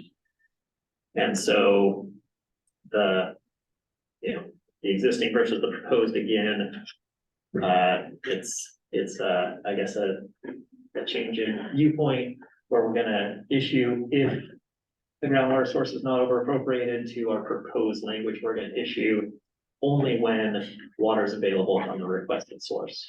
And again, water is available is laid out in Division 300, and currently is these 3 parts: reasonably stable water levels, no surface water interference, and or no substantial interference with surface water. And the requested overall rate can be reasonably produced from the proposed target aquifer. Casey. Yeah, did I see a statement on the previous slides that you will, it looked new, that you'll be additional appropriation for exempt uses? In other words, exempt wells? Yeah, I'm sorry, I glossed over that. Yeah, that sounds dramatic to me. I mean, well, so we've made some wording changes, but this has been an existing part of the principles of the commission. And basically, you know, restrictions on additional over appropriation for exempt groundwater uses may be considered when water is not available from a source. To my knowledge, we have implemented this only once in a square mile area near Silverton. But it was implemented through a critical groundwater area designation, not through this policy statement. Yeah, through withdrawal, it's Yes. withdrawal area, yeah. It takes additional regulatory decision by the commission.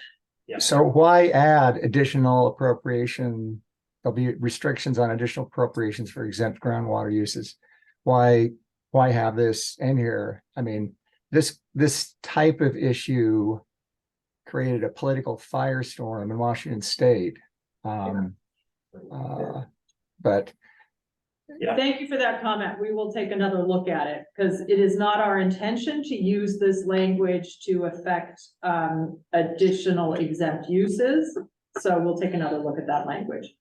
Lisa. thank you. I mean, these are just principles, right? So yep, this wouldn't be, you know, the rule basis for doing that. But does the department view its proposed change from allocation of exempt groundwater uses to additional appropriation as substantive? No. Okay. Thank you. Any other questions or comments on 410? Okay. I'm going to propose, I'm not seeing any hands in the chat either. I'm going to propose that we take a break until 10:30. We'll come back at 10:30. Thank you. How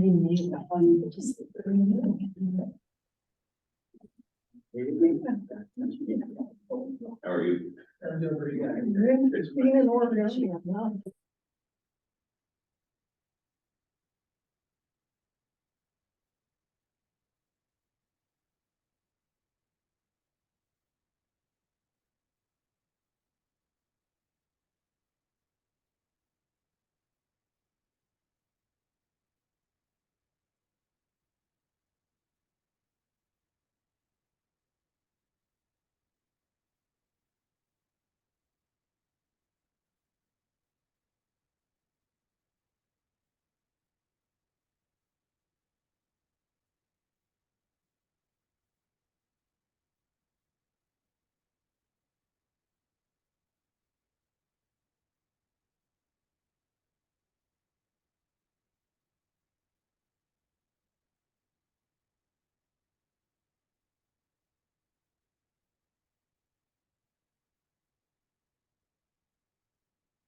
All right, are we back live? Okay. There's a comment and Huh? okay. Hey, Kelly, can you confirm you can hear us okay?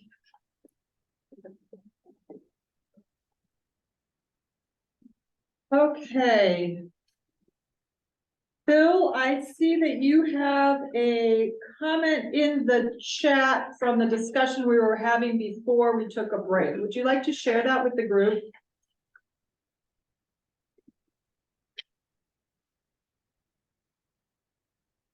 Oh, Phil may not be with us. Just a minute. Let me.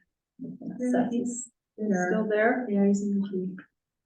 So I will go ahead and read the comment that Phil put in the chat. It says, regarding exempt uses in Washington, the firestorm was that the state chose not to regulate exempt uses where water was not available until forced by a lawsuit and a Supreme Court ruling. This ruling led to what comes next after an actual moratorium. Basin, jumping around. What comes next after a moratorium? Hold on, boy, this is a long comment. Base plans that are designed to allow for additional appropriation only after mitigation is provided to offset the impact. The mitigation is not always the responsibility of the individual applicant. Counties and PUPs were authorized to implement large-scale recharge, reuse, and other projects, some which are state and federally funded, to allow continued growth without harming the resource or senior water rights. Seems plausible that something similar may occur in Oregon after these rule changes. Care is needed in how these programs are structured to offset the tendency for water to flow only toward the wealthy. So that was from a comment from Phil Brown. Are those comments as Phil, the individual hydrologist, or Phil, the chair of GWAC? Phil, are you, and why am I not seeing, oh, because you don't have a. GWAC's the We ground don't water have advisory to. committee. So we have talked about this before. This is. It's kind of great. In all of our rulemakings, we tried to have a GWAC member included on the RAC as an individual, not a representative of GWAC. Like, we haven't talked about this in GWAC and made a motion, and Phil's bringing this to this group. But we wanted to make sure that we had a member in all of these RACs, so that when we have GWAC meetings and their charge is to advise the commission, that there's firsthand knowledge other than just me in the room. So that's the. Okay, let's go back to the agenda then, please. All right. And I think we put the comment up on the screen so everybody could see Casey McClellan's comment around water equity being important. Okay, so make sure, yep, we're good. All right, so, sorry, next section, or I've got two more sections. One is, I just want to do a quick overall review again of the objectives and the approach that we talked about a little this morning. I'm going to go over that relatively quickly due to time. And then I've got another section on following up with some outstanding comments that the RAC had that we wanted to touch on to make sure we answered questions. They weren't directly related to our rulemaking with water is available, so it's just an informational item. And again, I'll try and move through these relatively quickly. So again, our overall rule writing objective, this is, I put this up at every opportunity, so I just want to say that we crafted these reasonably stable and impacts of groundwater development on surface water to address the request that we update these allocation rules to be more sustainable and protective. I mentioned these briefly verbally, but back in RAC number 1, I put up these framework bullets that we want to be based in law, based in science, focused on availability without affecting other rules, and clear and concise. And we've endeavored to do that, to rely on statutory terms to base our reasonably stable water levels and groundwater surface water interaction on generally accepted hydrogeological principles, and to retain PSI as an intermediate policy assessment so that Division 33 and 505 continue to operate as they do today. And finally, we have this general approach that we put forward in RAC number 1 of being clear, editing surgically, which means as little as possible to accomplish our objective without affecting other rules. We wanted to edit at the highest tier of the dependent rules and remove redundancies. And we endeavored to do that with these bullets on the right that we've talked about as we went through the rules. So just wanted to revisit those again as a form of wrap up. Any questions on those things before we move on? Yeah. Well, Adam Sussman on behalf of GSI, I clearly I don't agree with all aspects of these rules, or Coco does not. But I do want to commend you guys. The difference between the last draft of rules and these rules is like 1,000% better in terms of the redundancy and looping. So I do appreciate the effort that you've made. It only took 6 RAC meetings, but we did get there with some more clarity. That doesn't mean Coco agrees with the substance, but the drafting is much, much better. Thank you for that comment. Thank you. All right. So we've got 3 follow-up items to touch on. First one is regarding artificial recharge and aquifer storage and recovery. We heard 2 questions. I believe that I'll boil down to, can AR and ASR be used for water level sustainability? And the broad answer is yes. And we've got perhaps the most obvious 2 examples being these programs have been used to stabilize water levels. An example is the County Line project in the ordinance critical area, where a group of water users has worked together to augment recharge to the ordinance gravels and maintain reasonably stable water levels. It's not called that, but maintain water levels such that they can continue to appropriate in the summer. And we also have individual use augmentation. So I put up here an example from the Butter Creek critical groundwater area where a couple individual agriculturalists have AR or ASR programs where they are storing water in the winter when there's excess flows and then pulling that out in summer on top of their allocation. I could have put in a similar example of some municipal water providers in the Cooper Bowl Mountain critical area in the Tualatin Basin. So, yes, these things can be used to support reasonably stable water levels. Second question had to do with permitting and how the new rules might affect permitting. I'll say that we've got hour-long presentations just about all the nuances of AR and ASR, kind of outside the scope of this rulemaking, but I'll say, for the most part, I think these programs were developed in order to take water when it's available in the winter at 50% exceedance from surface water sources and to store that underground. And that approach has not changed at all by these rules. In more recent years, we've had folks that have looked to withdrawing water from one aquifer and storing it in another aquifer. That will be affected by these rules. And we believe that there's some permitting pathways still available to folks in many cases. And I'm going to punt on that and say there's a required pre-application meeting. And if applicants are considering that type of project, let's discuss it in the pre-application meeting and what we might be able to do. So with that, I'm going to follow on to time-limited permits. So there were questions. Oh yeah, go ahead. Sorry. Yeah. Adam Sussman on behalf of just on that point about water being available, say for AR. For AR. I think the comment was related in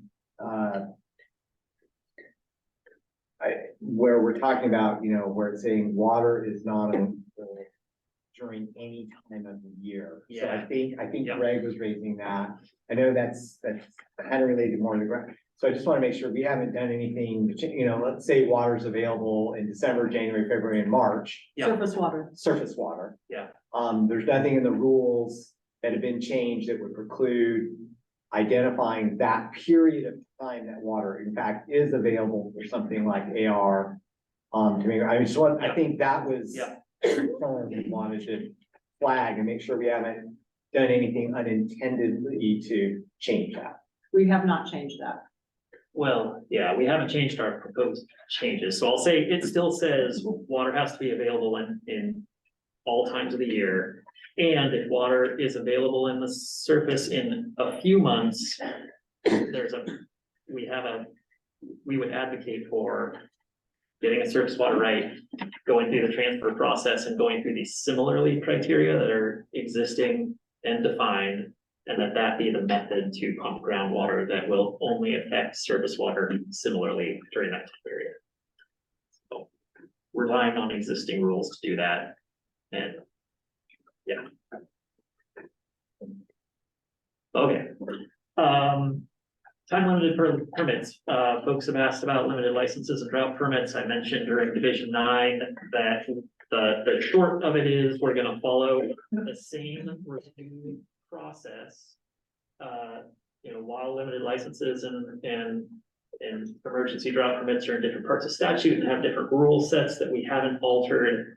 All of them or both of them rely on the finding that the proposed water use will not impair or be detrimental to the public interest. So we have a 4-part test.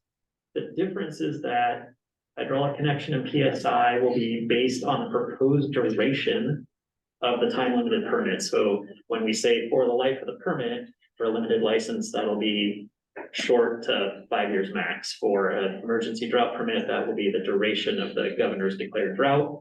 And so we'll take that timing component into account. And further, for the emergency water use permits, there's an additional consideration of the drought emergency and the short-term nature of the use. So that's an additional consideration that happens outside the groundwater technical review, but I want to flag that as existing. Okay, and the last item is transfers and questions about how transfers will be affected. So generally, groundwater transfer evaluations that we make follow different criteria.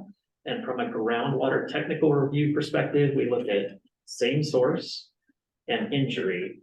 So transfer applications aren't evaluated for waters available. They're not evaluated for substantial or undue interference, but rather these same source and injury criteria, and therefore there's not going to be a significant change in how, I shouldn't even say significant, not going to be a change in how transfers work based on this rule writing. So,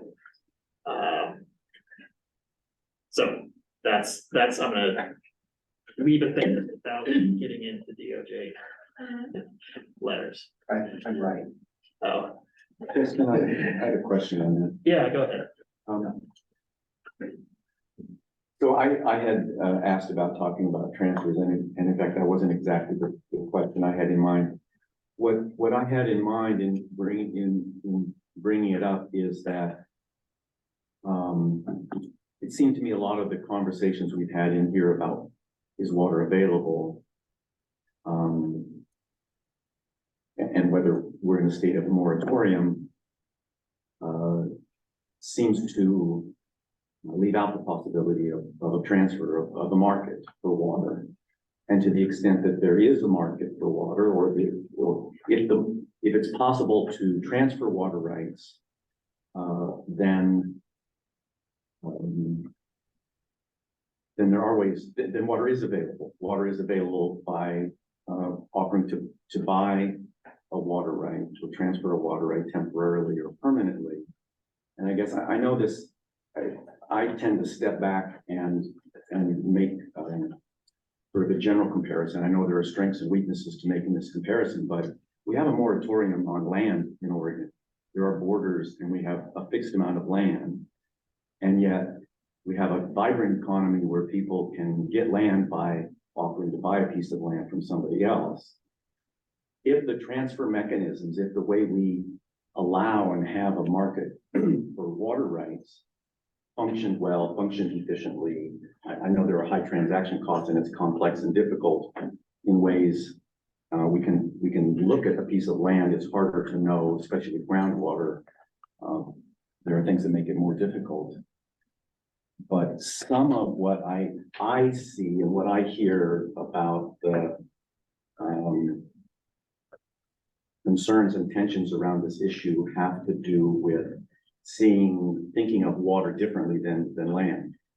Land, over the last 150 years, as land has become more scarce, figured out how to use it more efficiently. And we use land really efficiently, and people can buy land and sell land. And if there's not land available where they are, their activity can maybe be moved somewhere else. So the flexibility and the efficiency in a world where the resource that's at issue has a functioning market, those two go together. And I know that's a higher level general topic than the wording but it seems to be in the background of a lot of the concerns being expressed in the meetings. And so I just wanted to ask about that in the sense, and I guess I should have been clearer. Am I right that transfers,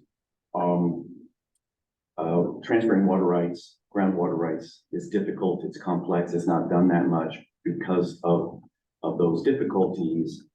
And perhaps one item on a future agenda would be, are there ways we can improve that process? We can make the transfer of water rights easier, more flexible, more to promote efficiency, to help more people get what they want when it comes to water. Sure. So I guess briefly, I guess I only see transfer applications that arrive as opposed to those that didn't come in because of difficulties. So I can't really answer that. I can say we get a good number of transfer applications, so roughly equivalent to applications for new water.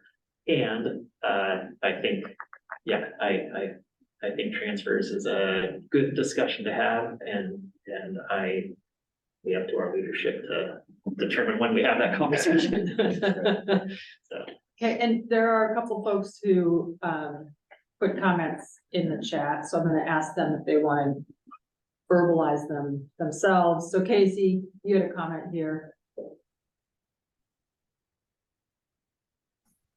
Yeah, I just think that a water market would be a strong water market, and with protections for the less advantaged, could go a long way towards eliminating inefficient use and making sure the water goes to its best and highest use for the state. Thank you for that comment. Robin, you had a question that I don't know that we have people in the room who can answer it, but I do want to put it in the record, so go ahead. Yeah, I was just thinking about the allocation of conserved water program when we were talking earlier about all of the new technologies that are being applied in ag to conserve water, and recognizing that there's some conservation happening there. And then this struggle with transferring water seems like there's an option to have those two things come together and be able to transfer portions of water rights based on the conservation measures that are taking place. Thank you. Susan, and then Greg. Susan Smith, I would like to know how the department sees the review process to transfer and the injury criteria is different from potential for substantial interference. So injury has its own definition. Have it here in my notes. Proposed transfer would result in another existing water right not receiving previously available water to which it's legally entitled. I think that it would be a very long conversation to talk about all the nuances of that. We've talked about that being similar to substantial or undue interference. Other than, Lisa Brown had brought this up, like the data relative priority, so. If you're gonna move from one place to another and you're right up next to another user that was previously getting legally available water and now they're not, we would consider that in the injury standard. So, so that's. Yeah, it's I just want to avoid getting into a very long conversation. It's a different standard in rule, it's in a different part of the statute, and maybe getting to Eagle's point, we do our best to take what we got and apply what the best statute law information and making those determinations. Another time. Greg, and then Jeff? Greg Catullis, Pacific Hydrogeology on behalf of the Oregon Groundwater Association. Thanks, Bill, for your comments on transfers. I wholeheartedly agree, because I think that, you know, if we can't get new groundwater rights, then transfers are going to become very important. And it would be great if the department can find ways to make that a little easier and simpler in some ways. I mean, right now there's a lot of limitations on, and I think for good cause, there's a lot of limitations on just how far you can transfer water rights. You know, if you're in surface water, you know, it's very difficult to move to a point of diversion upstream. You'll go downstream if you're dealing with groundwater rights. You're moving them too far, then you're going into a maybe different surface water subbasin. You're affecting the surface water differently, and so you can't go very far. In that case, and then on Robin's comment, I mean, I've got some clients who are operating with existing water rights, and because they've become more efficient, they can operate with less water on the ground that they have, and they would just be able to, they would like to be able to take the water right, the existing water right that they have, and be able to apply some of that to some adjacent property that they may own. Right now, the department looks at that as water spreading, but in fact, they really aren't going to be used, and that water spreading, which is a nasty term, that kind of implies enlargement. But these people aren't proposing enlargement; they just want to take the water that they have available to them now and be able to use it on other parts of their property, so they don't have to be constantly doing temporary transfers and things like that. It would be nice if the department could find ways to make that process easier without having to go. There is allocation of conserved water, but you have to give up 25% of the amount that you've conserved. And there are a lot of people that just aren't willing to do it. They just don't think it's worth it. They have to give up 25% of the amount that they've conserved. So then they're really losing a chunk of their water right to go through that process. And it just seems to me like there ought to be a way that somebody can take an existing water right, and kind of expand it without using any more water, without causing any injury. Yeah.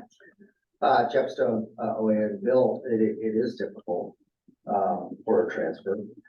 Let me give you a very limited example, one that we will be talking with the department and the legislature about.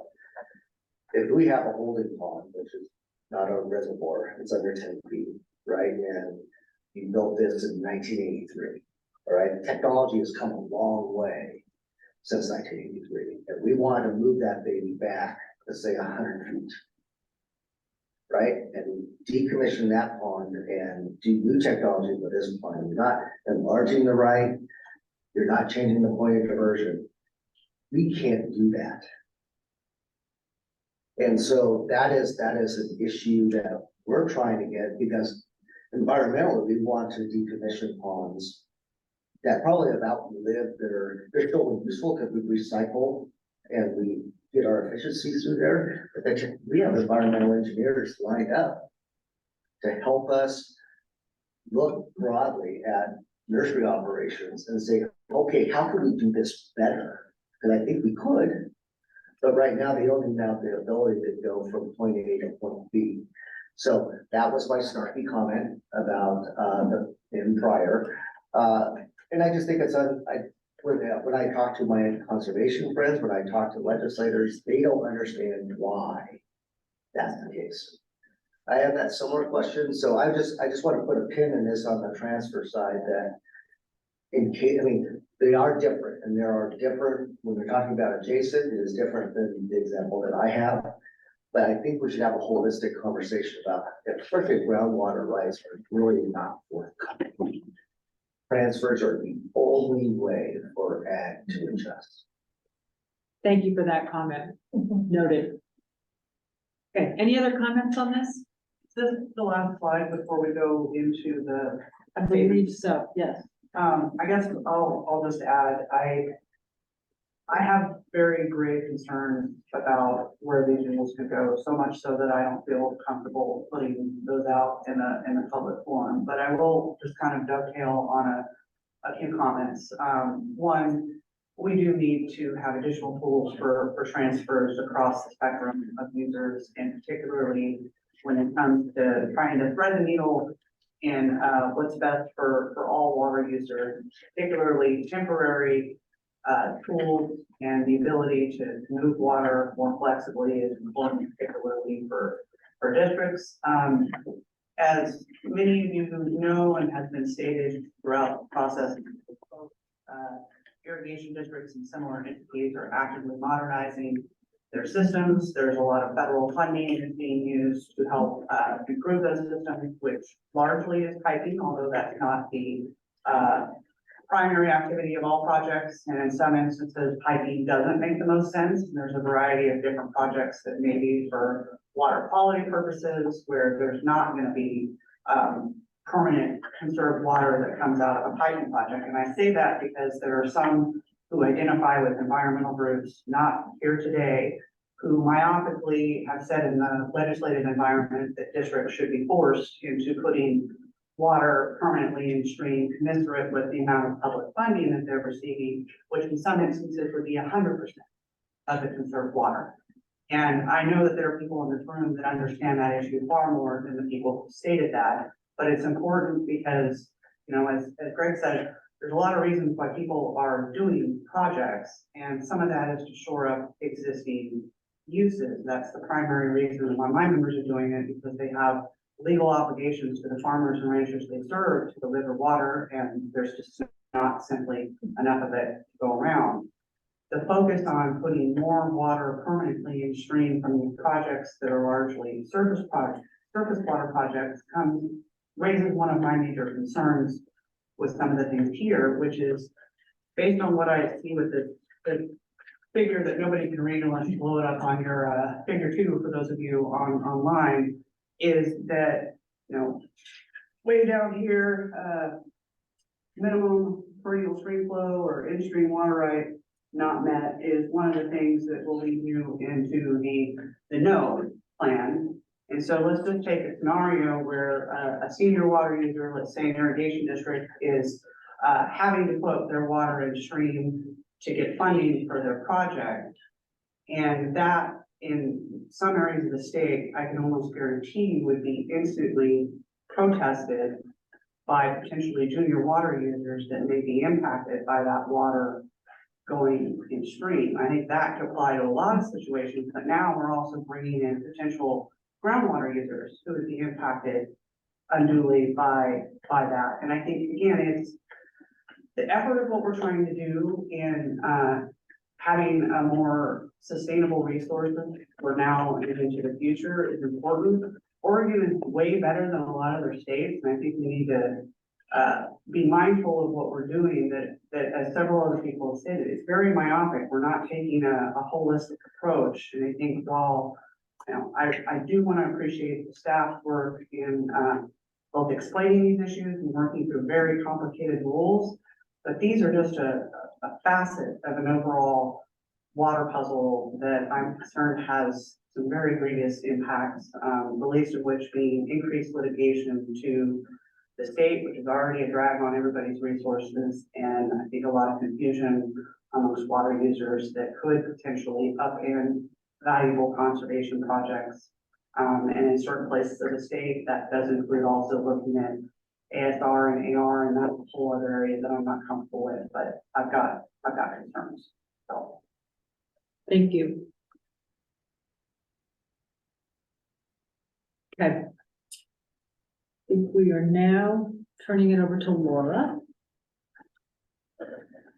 Okay, so y'all should have received 3 separate PDFs for statements that we include in our draft notice of proposed rulemaking. So one is a statement of need, one is a statement of racial equity impacts, and one is a economic and fiscal impact statement. So, and I can share the PDF if we want to talk about specific language, but we'll try this first. So go to the next slide and just ask if anybody's got any questions or comments about the statement of need.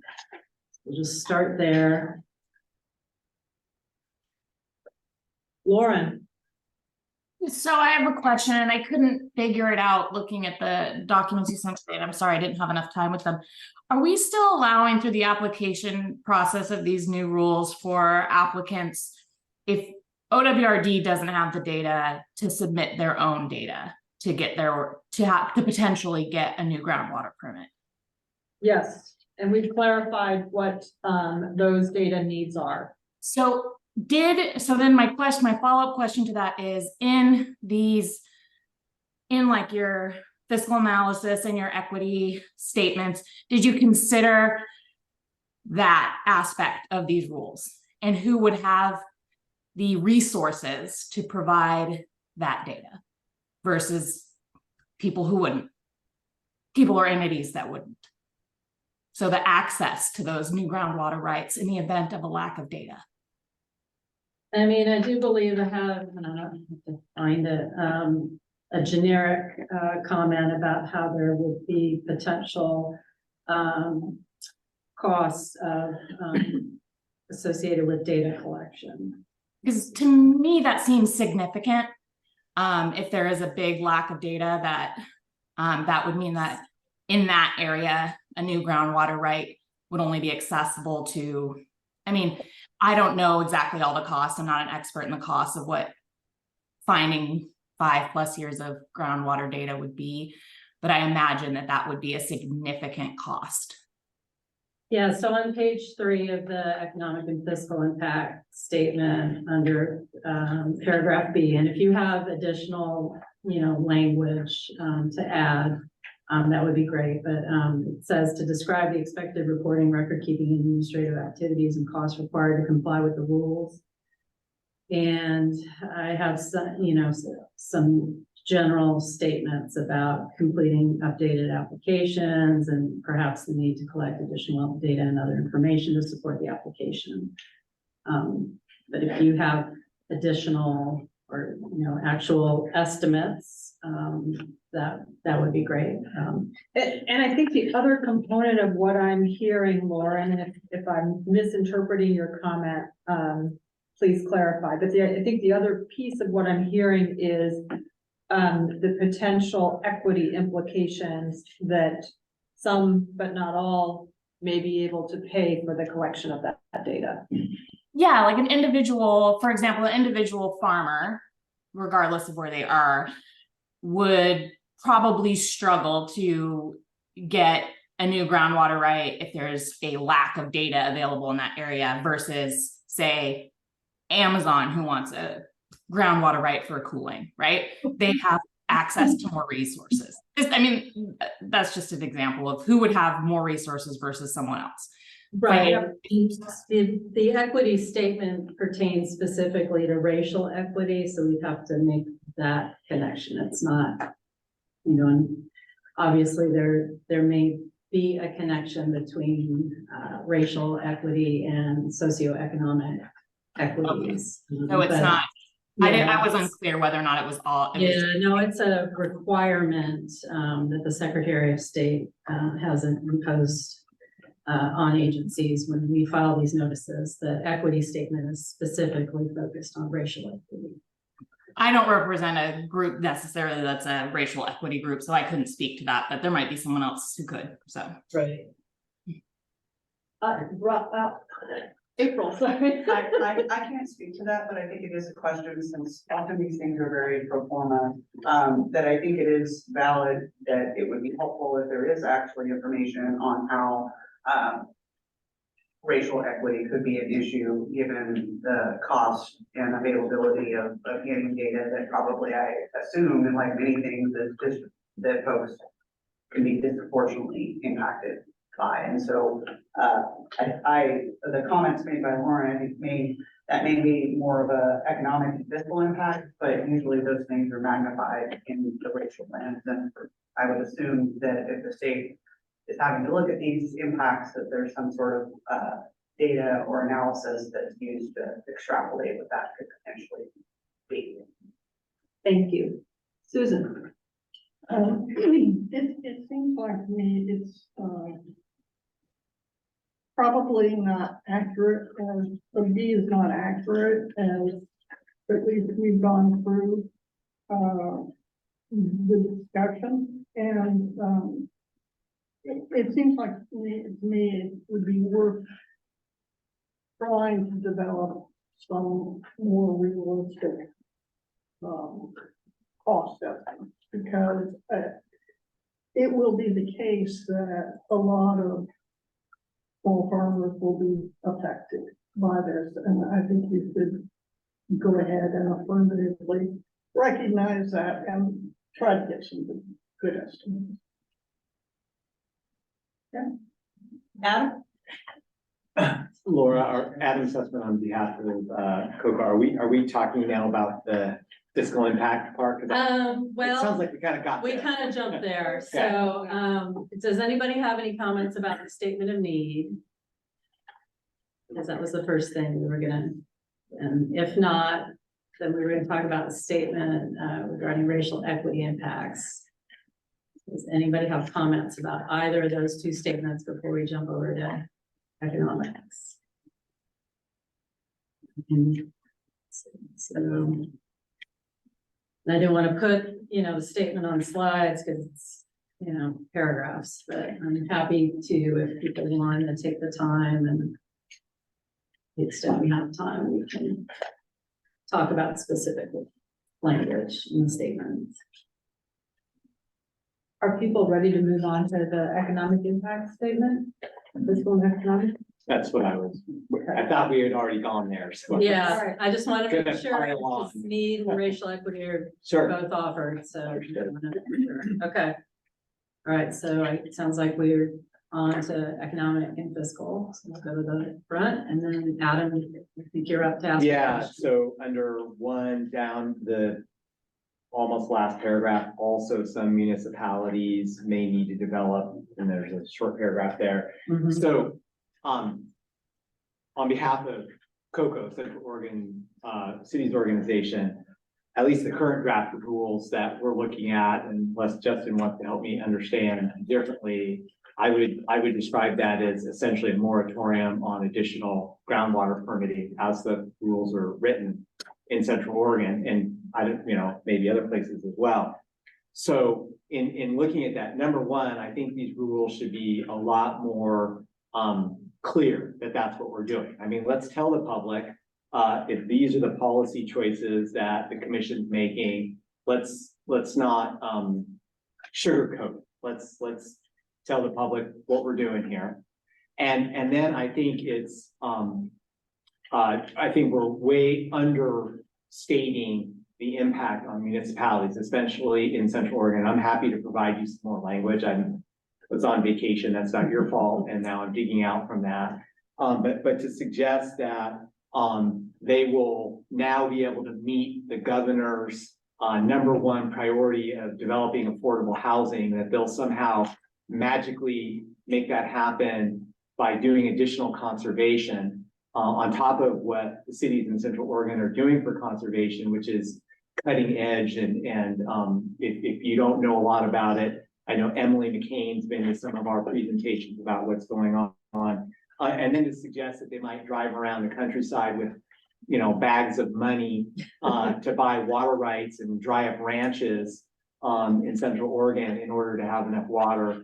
I think this statement needs a lot more work, and I'm happy to provide some suggestions to you. But Okay. this is a complete understatement, almost a little bit offensive, honestly. Well, I do have a bullet on the racial equity statement as well about adverse impacts as far as being able to provide affordable housing.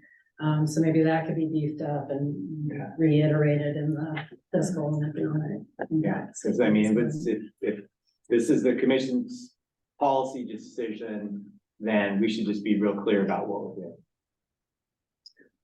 Other comments on the fiscal and economic statement, Greg? Yeah, Greg Phillips, Pacific Hydrogeology on behalf of Oregon Groundwater Association. So the numbers that we have in here for impacts to small businesses, I think the department did their own evaluation. And I guess I'm glad to see that the results were, relatively close to what we presented, what the Oregon Groundwater Association presented. I wanted to point out though, and for some reason, the department has different numbers for the number of new wells constructed than I got from Travis Kelly. And then I want to also make the point that we did not, in our analysis, include anything, I don't think, after 2019, because basically after the pandemic, processing of new groundwater permits essentially ground to a halt. I mean, we've seen so few groundwater permits issued, and therefore, as a consequence, I think many fewer irrigation wells drilled as a result of that in the last several years. But nevertheless, our numbers did come out to be relatively close. Yeah, I will say, so the reason that our numbers are different is because we looked at new wells constructed specifically for the purpose of accessing new groundwater rights issued for irrigation. So not just new wells, but new wells supporting new rights. So that's why that number's lower. Well, and that's what I asked Travis to give me the numbers of wells and, for irrigation. So, and so I don't know why there's a difference, but it's not, well, some it's not wells, huge. In any case, we came up with, fairly close. And then estimates.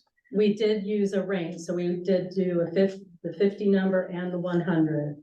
Right. To provide sort of a range of values. That's my point is I think the 50 is unrealistic. Yeah, it's not, underestimates the impact.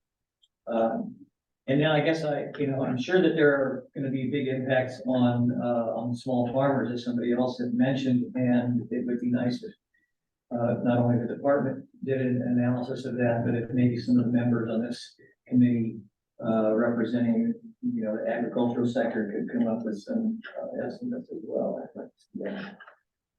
Thank you. Lisa? Yeah, I mean, on the municipal point, I think I made this in the last RAC meeting, but it seems like it talks in here about protecting senior, the rules, the economic benefit of protecting senior water rights, but then that kind of thread isn't really carried through. And so when you think about municipalities, you could think about the cities of Hines and Burns, right? Whose municipal supplies are groundwater. And, you don't want to sink the groundwater level down below, where they can access good water quality and sustainable water. So I think that the impact on the municipalities kind of goes both ways. Like these rules do protect municipalities that use groundwater and for that matter surface water as well. So I would just advocate for the language, representing kind of both sides of that issue throughout here. And then I think to Greg's point, if we're going to get into numbers, we've also got $43 million of public funding coming into the Harney Basin due to the groundwater over allocation through the CREP program, as well as the state money for the domestic well remediation fund. So, there are a lot of numbers out there for the side of the coin of, costs that we're avoiding by implementing this more sustainable approach. And just one more point I would make, I've heard the word moratorium a lot here, but when you look at surface water, if somebody applies for a surface water right and there's no water available, we don't call that a moratorium. So really all we're doing is applying a sustainable lens finally to groundwater allocation that actually looks at water availability. So I think we need to be just careful about the language there. That's it. Thank you. Other comments on statement of any of the statements of need, racial equity impacts, physical and economic impacts? April. I feel like I talked a lot. April, Water Resources Partners. I do appreciate that you guys acknowledge in the fiscal impact that you anticipate increased legal costs associated with both these rules as well as the adverse water rights determinations. I think it would be useful to have some estimate in there. I mean, you guys do have litigation numbers of what your current legal costs and how much over budget you are. And I think that that's something that at least a range could be put in there, or at least some sort of dollar figure, because it's not insignificant. And I think just looking at the state agency alone, at least as far as I'm aware, it would not be in your existing budget necessarily to cover, depending on how those challenges come out. Also, do want to note that irrigation districts are considered units of local government, and there are potentially additional legal costs associated with them. But more, I think my concern is having some additional detail about just potential impacts to the agency and rolling them out. Yeah, it is a little tricky because we have to characterize the impacts associated with the rulemaking itself rather than just talking generically, I guess, about litigation costs. So we'll try and figure something out, but we do have to really focus narrow. That's why, you know, the one concrete example is what we got from Greg, where he, you know, talked about if we, you know, divided a hypothetical and we could count wells and we had estimates of costs, so it was easier to get more concrete with that particular fiscal and economic. Even anything that just said how much over budget you guys were on legal costs from the last biennium would, I think, be an appropriate highlight. It's not like you don't have a low amount of legal action, or that's anticipated overall to decrease as well. So I think just acknowledging that this is an additional burden. Yeah. Okay. Susan.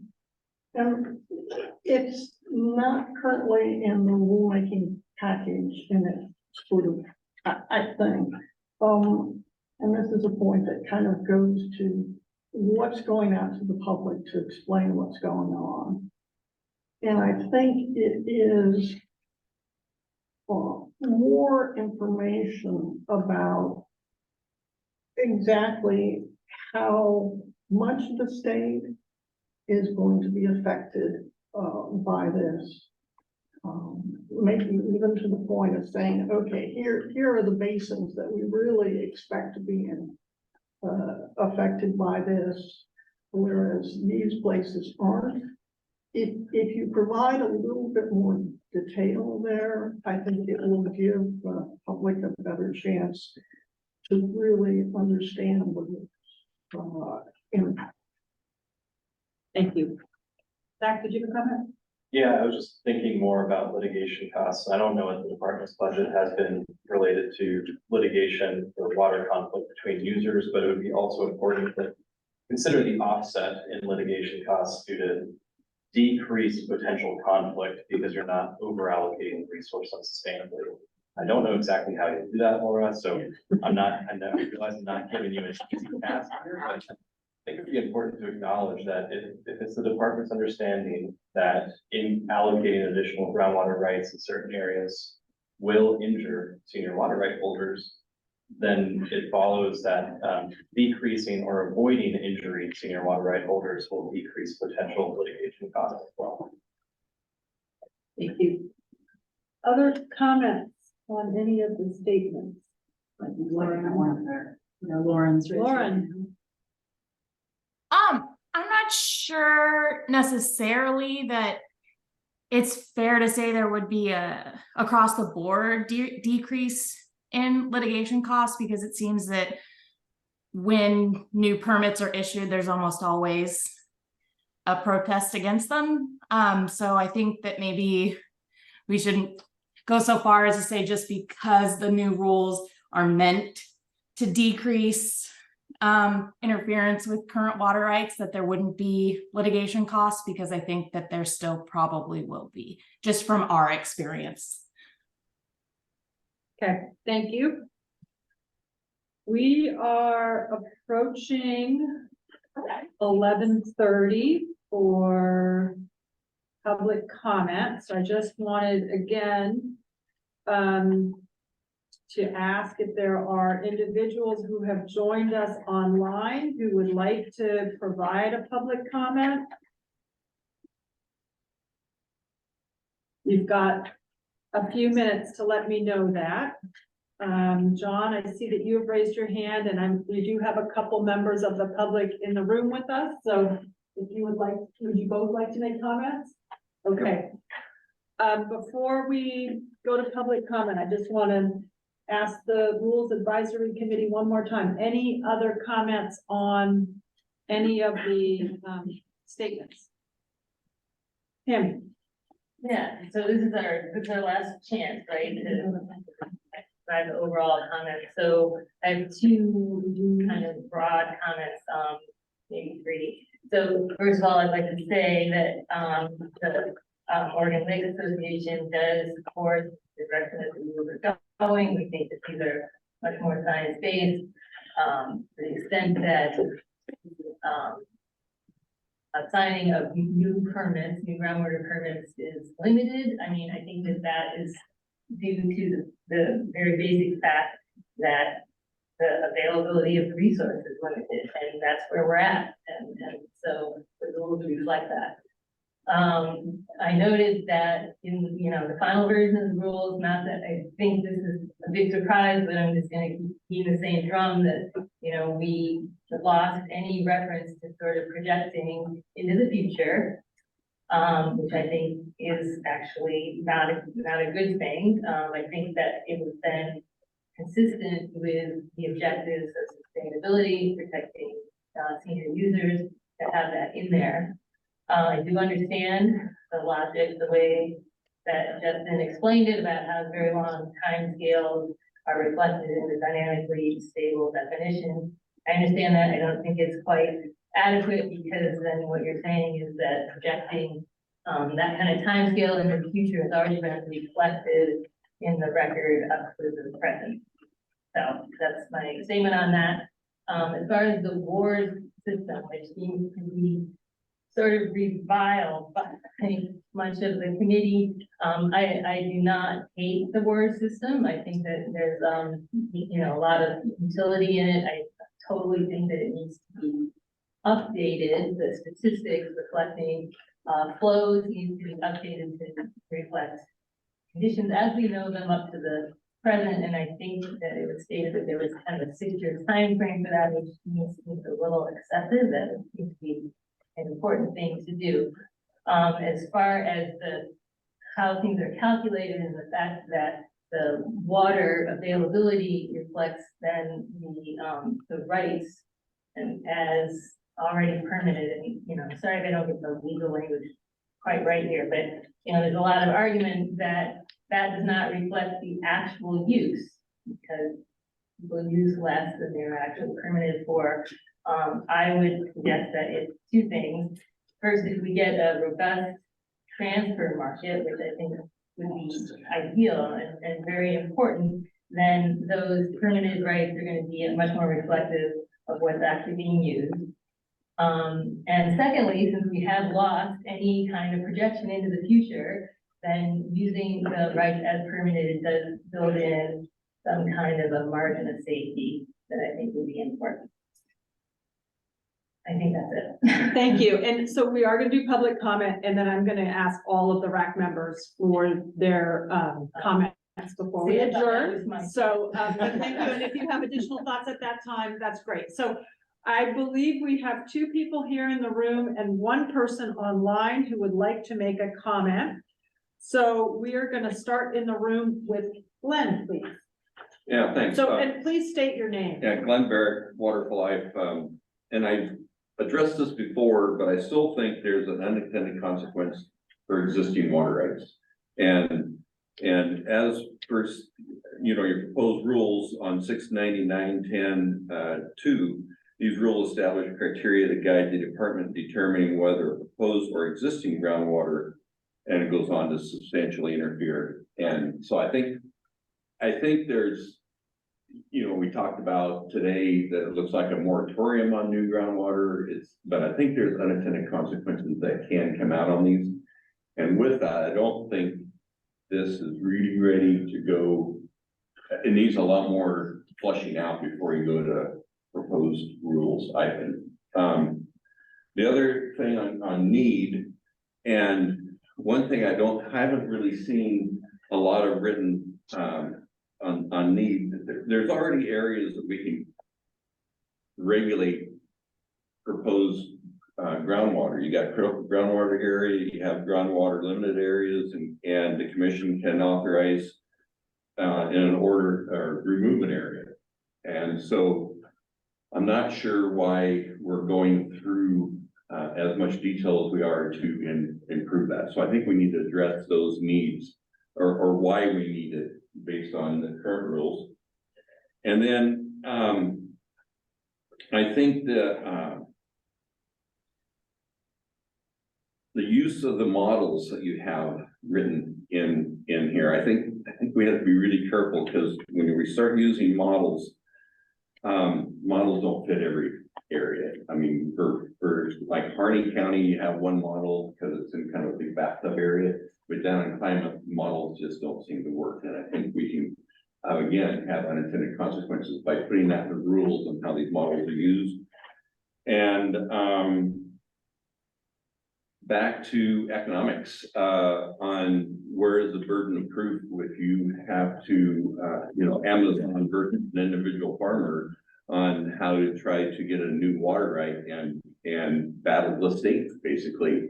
And so I think that needs to be addressed. And I think, yeah, that's my comments for the moment. And I appreciate you allowing me to speak today. Thank you, Glenn. Next, we'll go to John, and if you could please state your name for the record. Yeah, John Short, Water Rights Services, 20 years of doing this, and we do about a quarter of the state's transfers and groundwater applications and such, and probably the vast majority of the transactions, financial of buying and selling water in the state. My comments, some of this I'm going to support the gentleman that said groundwater applications have really not moved since 2019. I would absolutely agree with that, and that makes me suspicious of Justin's repeated comment that new rules would not apply to applications already in process. That has not been our experience as rules have changed. And not real clear. Next item. Great as far as new groundwater applications if there's offset or mitigation to offset those. However, Water Resources really doesn't have any program for doing that. The only mitigation program is in the Deschutes, and currently that is essentially dead because there's that concern over the capacity of the resource. As far as the allocation of conserved water, great idea. It does allow to use conserved water to actually irrigate new properties. However, I think we could look at that program that's been in place for quite a while and see that it hasn't really accomplished much. And I would agree with the gentleman or the comment that was said before is I've had several people have us start that process only to get further into it and realize they have to forfeit a portion of their water right that was more than they expected and withdraw their applications. The last item is simply the discussion of a viable water market in the state. And what I see is the two challenges. One is it's getting much more difficult to identify the same source. If it was as simple as looking at Huck 10 or Huck 8 or Huck 6 and okay, keep it in that same area, that would be a variable that would make that those sales and transfers more predictable. The other item on those transfers are the transfer. Yeah, I mean, you're really looking at 2 years, probably even expedited, and that's pretty tough timing for a business to work with as far as getting it done. The last thing on the groundwater applications. Yeah, it is a moratorium. We can go completely through this, get the proposed final order to approve, meeting all these requirements. And then, Lisa can answer how she wants, but Water Watch steps in with a $950 check and throws it into the contested case abyss.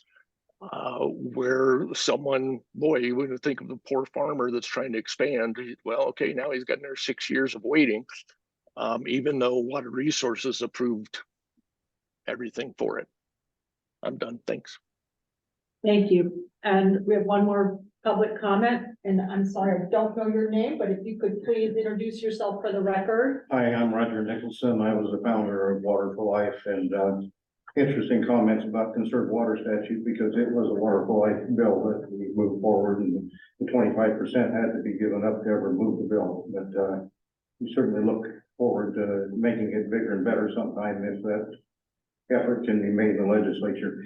Anyway, let people know a little bit who I am. I'm a farmer rancher in Oregon and California and Nevada. I use surface water and know the statutes very well in all 3 states. And I've dealt with water policy issues for considerable time, ever since we started Water for Life. Very bothersome what I see here, and I want to compliment the RAC group, because I had an ability to serve on the RAC committee in Division 25. And it was made just to mitigate the bad effects of Division 9 in the Klamath Basin, essentially. Eventually it went away because it was based upon settlement, and settlement fell apart. But I think that you want to be very careful with what's going on with Division 9 and the changes of Division 9. We went to our legislators and asked them to contact the department to get assurances that this process would have nothing to do with existing wells, could have no adverse impact. I can't know anybody with a straight face that can say that on Division 9, that it potentially doesn't have impact what might happen with this process with existing wells. We lulled our people to sleep, essentially, all over the state, our members anyway, by conveying the message that had nothing to do with existing wells. In fact, it does. I think we need to slow this process down and get full input from thousands of well users, agriculture well users, who could be impacted by this process. But I want to just spend a minute talking about what happened in Klamath. My personal experiences and my community's personal experiences with Division 9. You probably all have read about all the water wars in Klamath. But in one fatal swoop, the department shut down over 100 wells in the Klamath Basin using modeling. Just modeling. These wells were fully recoverable every year. The artesian wells, the pressures didn't decline one bit, but yet they were shut down. This was all the water that people were left. They already had their surface water taken away from them. That's all the water they had left and were shut down. And you can imagine the economic calamity that happened. It was supposedly on modeling. Eventually, through litigation, that was reversed. There was no due process in that, and that's something that you want to recognize as we go forward on Division 9, what you do here. Lack of due process and what the case law is. It's absolutely mandated that there be an individual contested case and evidence on every well now. You can't have modeling for a whole basin and shut them down. And that is case law. The department lost the case, and that case still stands.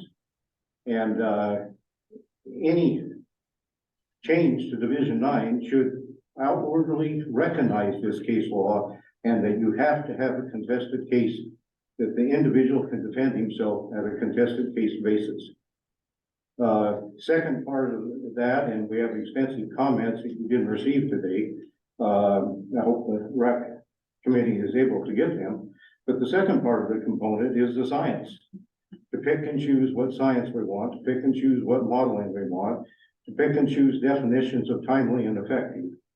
The political process dictates that that necessarily won't be complementary to agriculture. Be very, very careful. Very, very careful. We're changing Division 9 and the science to be used in Division 9. But anyway, thank you and I commend you for all the time you spent on this process. Thank you.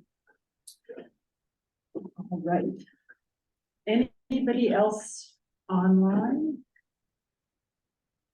No.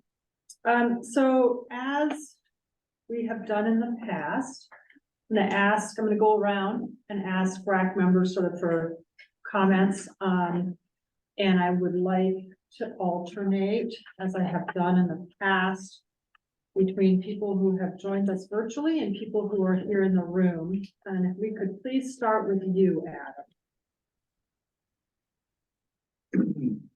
I hate following Roger. A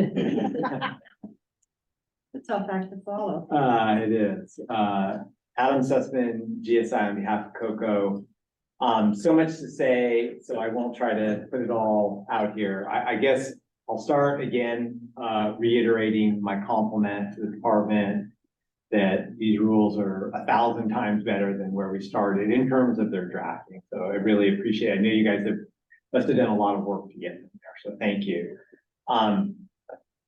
I will add additional comments, Laura, to the economic impact for municipalities. And overall, I guess, in terms of the substance of the rules, I guess I would kind of following on Roger in the Deschutes Basin, luckily Division 9 doesn't apply because of the mitigation program. So I don't have to spend too much time thinking about that, at least currently. You know, I think the group that I work with, Coco, really does support the department's efforts to do a better job of managing groundwater in the state. It's kind of hard to argue with that. We continue to say, and you've heard me say this 1,000 times, that we believe there is a way to come up with rules that define things like reasonably stable water levels that make sense in the Deschutes Basin. We don't think we need to take an off ramp and go down 4 more years of rulemaking. We're at the table now. We've got the science at the table. There's a simple solution to define reasonably stable water levels in a way that contemplates and takes into consideration the kind of unique hydrogeologic framework for the Deschutes Basin and the stressors that cause water changes in that basin. And we urge you and the commission and anybody else we can talk to let's just get it right now while we're in it. Thank you. Casey? Yeah. Well, I also want to reiterate maybe some additional study and care around Division 9 regarding existing and exempt wells and how they're treated, and just confirm what you stated as well. It may not be the intention, but what's the effect? I agree. This is the direction of these changes is the right thing to do for the state. We have to increase the sustainability. So we need to get there, and I'm appreciative of the department's efforts and the committee members' efforts to get there. But we can't just keep postponing it because we don't have the perfect regulation. Maybe some of this will get settled out in court, but also I want to make sure that in this that we're considering the rural drier areas, south, southwest, northeast, southeast parts of the state that are super dry and a lot more rural, and that with a smaller population and perhaps a smaller voice, that equity issues are addressed for the citizens of that part of the state that apply to their situation. So thank you very much. Thank you. Bill? I'm not sure I have any detailed substantive thing to reemphasize. I've spoken up a number of times. I've found this, being involved in this process to be really interesting. It has reinforced in my mind just how difficult groundwater management is. This seems like an important step to take. I think one of the issues is the phrase "don't shoot the messenger" comes to mind. There's only so much groundwater in Oregon, and we used to think that there was an abundance of extra water. That doesn't seem to be the case. But we're going from managing a resource that is abundant, at least in some places, to managing it efficiently and equitably, especially a resource where we can't see it because it's underground. It's just an enormously complex resource to manage. And anyway, I think this strikes me as an important step. I would also emphasize the need for more data, more information, for having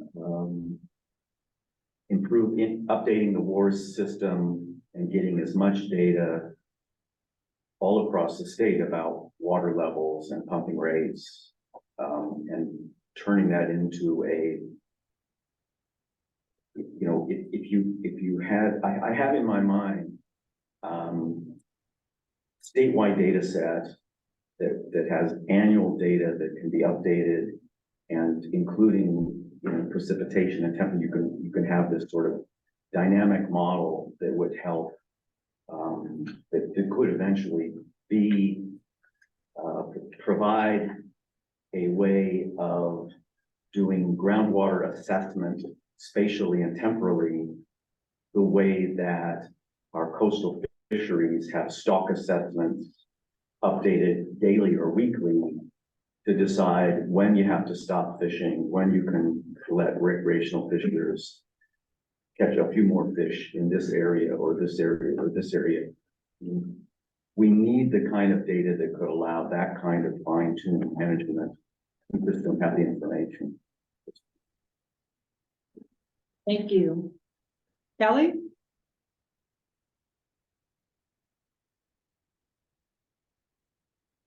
Kelly Warren, any comments you'd like to add? Oh, go Sorry for ahead. the delay. I don't have any comments.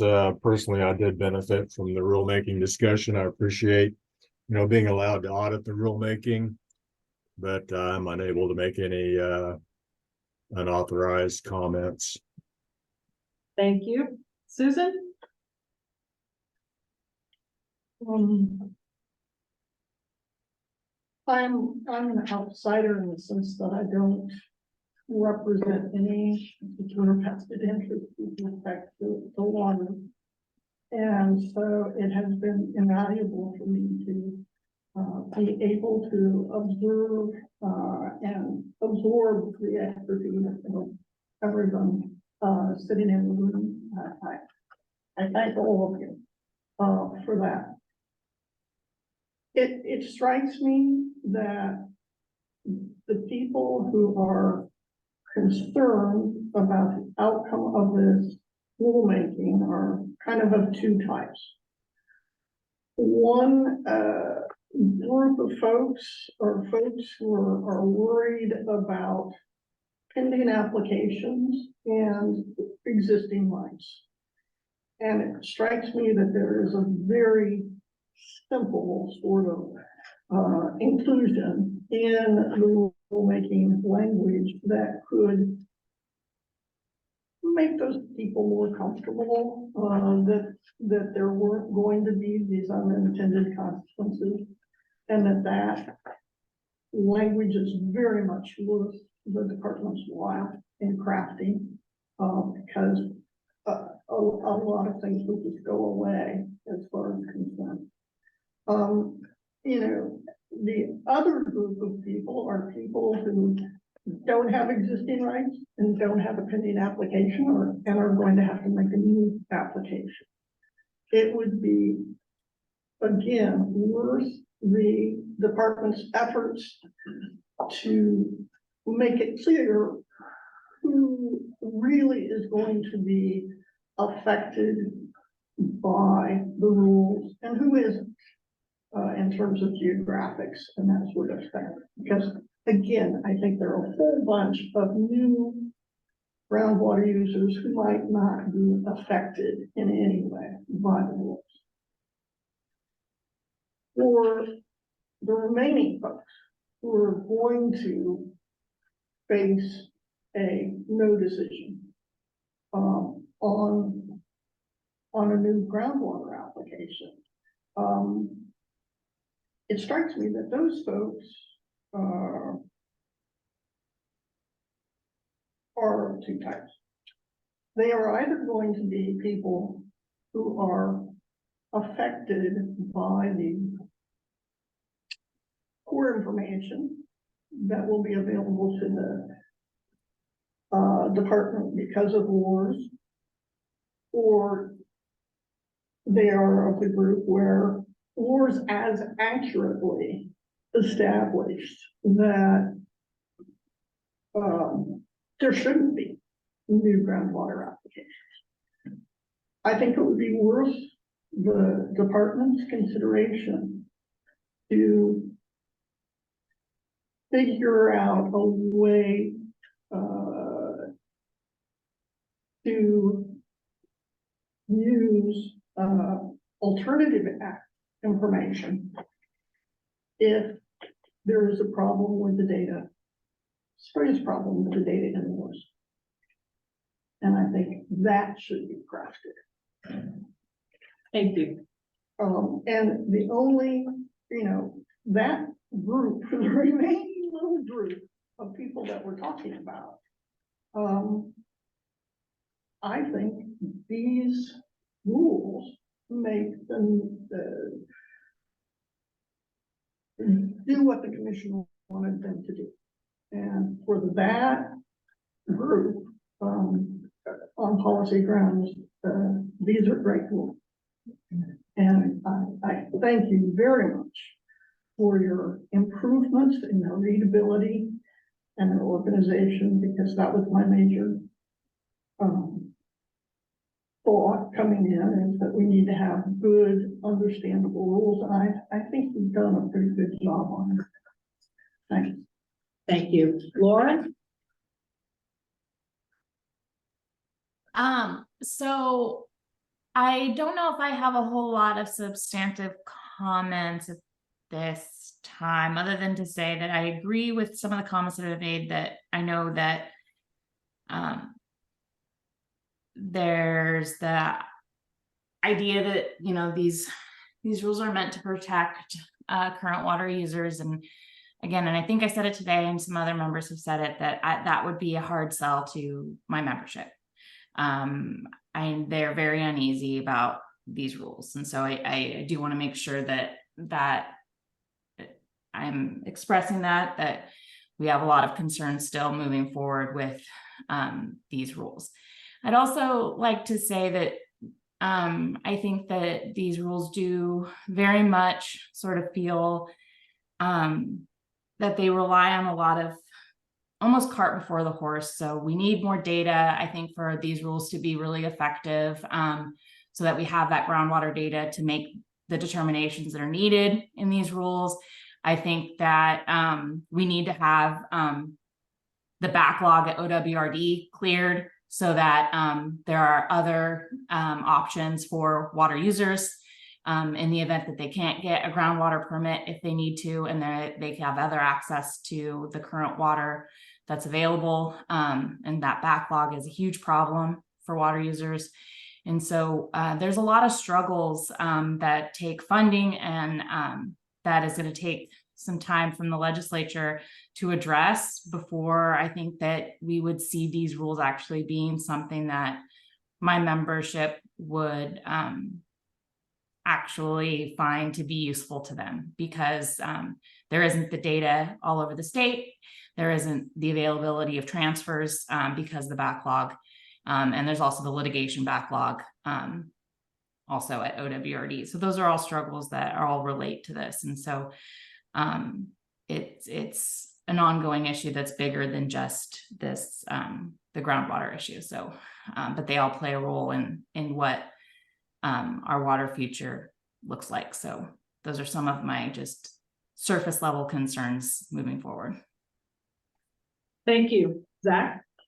Yeah, Zach Reed, Nature Conservancy. I think others have said this, but thank you to the department for the way that you walked the committee through the criteria and the rationale behind it. All these rules, really appreciate how responsive you've all been to comments and the way that you facilitated these discussions. So thanks for that. I think, you know, one of the reasons why I'm here generally is because I have seen some of these impacts to people and to nature of groundwater over allocation in the Harney Basin, which, as another committee member mentioned, has cost millions and millions of dollars and resulted in a whole lot of people spending a whole lot of time trying to work together to find solutions. The Harney Basin is sort of a microcosm of the overall state of groundwater in Oregon. For folks on this committee who read that recent New York Times article about groundwater level declines across the country, Oregon got a 3-sentence brief little shout out that said Oregon is a state where groundwater depletion is particularly severe. The article mentioned that more than 2/3 of the wells that they analyzed since 1980 showed chronic trends of groundwater depletion. That to me says that, you know, we should have been having this conversation, or our predecessors should have been having this conversation decades ago to try to avoid and try to prevent these impacts to people and to nature, and be more protective of senior water right holders. I think when it comes right down to it for me, it feels like either we should accept the I'll use Justin's term, generally accepted hydrogeologic principles that new groundwater use can interfere with existing groundwater users or nearby streams. And either we accept that, or we accept that there's going to be damage and injury to senior water right holders. And you get to choose one of those two things. If you believe that senior water right holders should be protected, and you believe that these generally accepted hydrogeologic principles show that new groundwater use can impact stream flow or existing senior water right holders, then you should be broadly in favor of these rules. There's a lot of details to work out, and I understand the devil's in the details.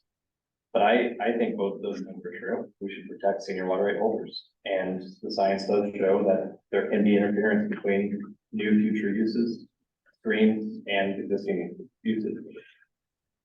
I did want to say, I think a couple people have brought up data. I'm really, truly, genuinely sympathetic to the need for more data. I've been on the record and been advocating for additional sentinel wells, additional stream gauges, additional data so we can modernize water management in Oregon for years now. And I would genuinely welcome literally anybody on this RAC or anybody in the public who's attending these meetings. I will work with you. I would love to find opportunities to advocate for more and better data so that more well-informed decisions can be made.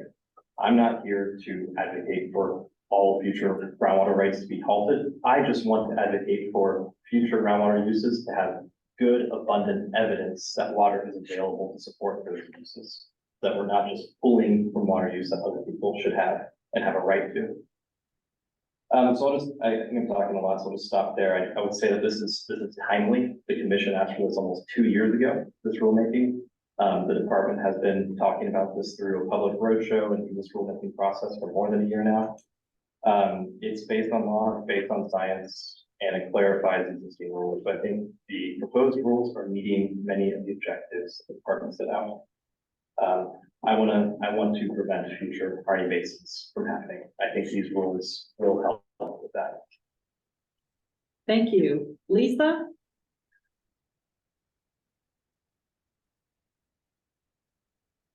Yeah, thanks. I'll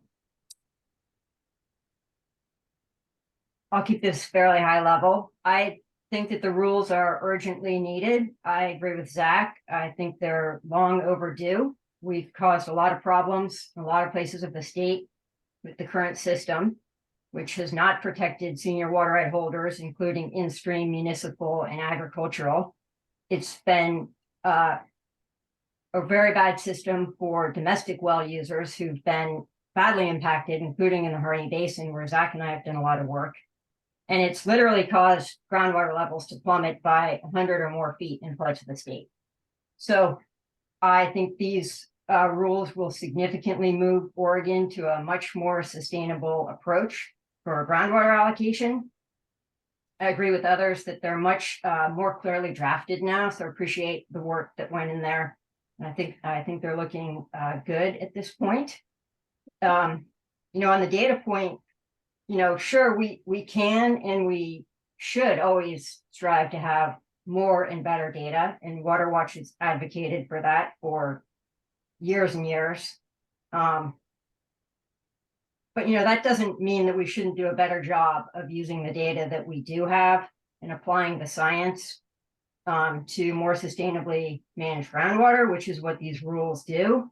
And I'm just puzzled by the sort of apparent position that the existing data is okay to support issuing additional groundwater permits, but is not adequate to use in implementation of these rules. And I think that position, should be rejected just because of the urgency of better managing groundwater.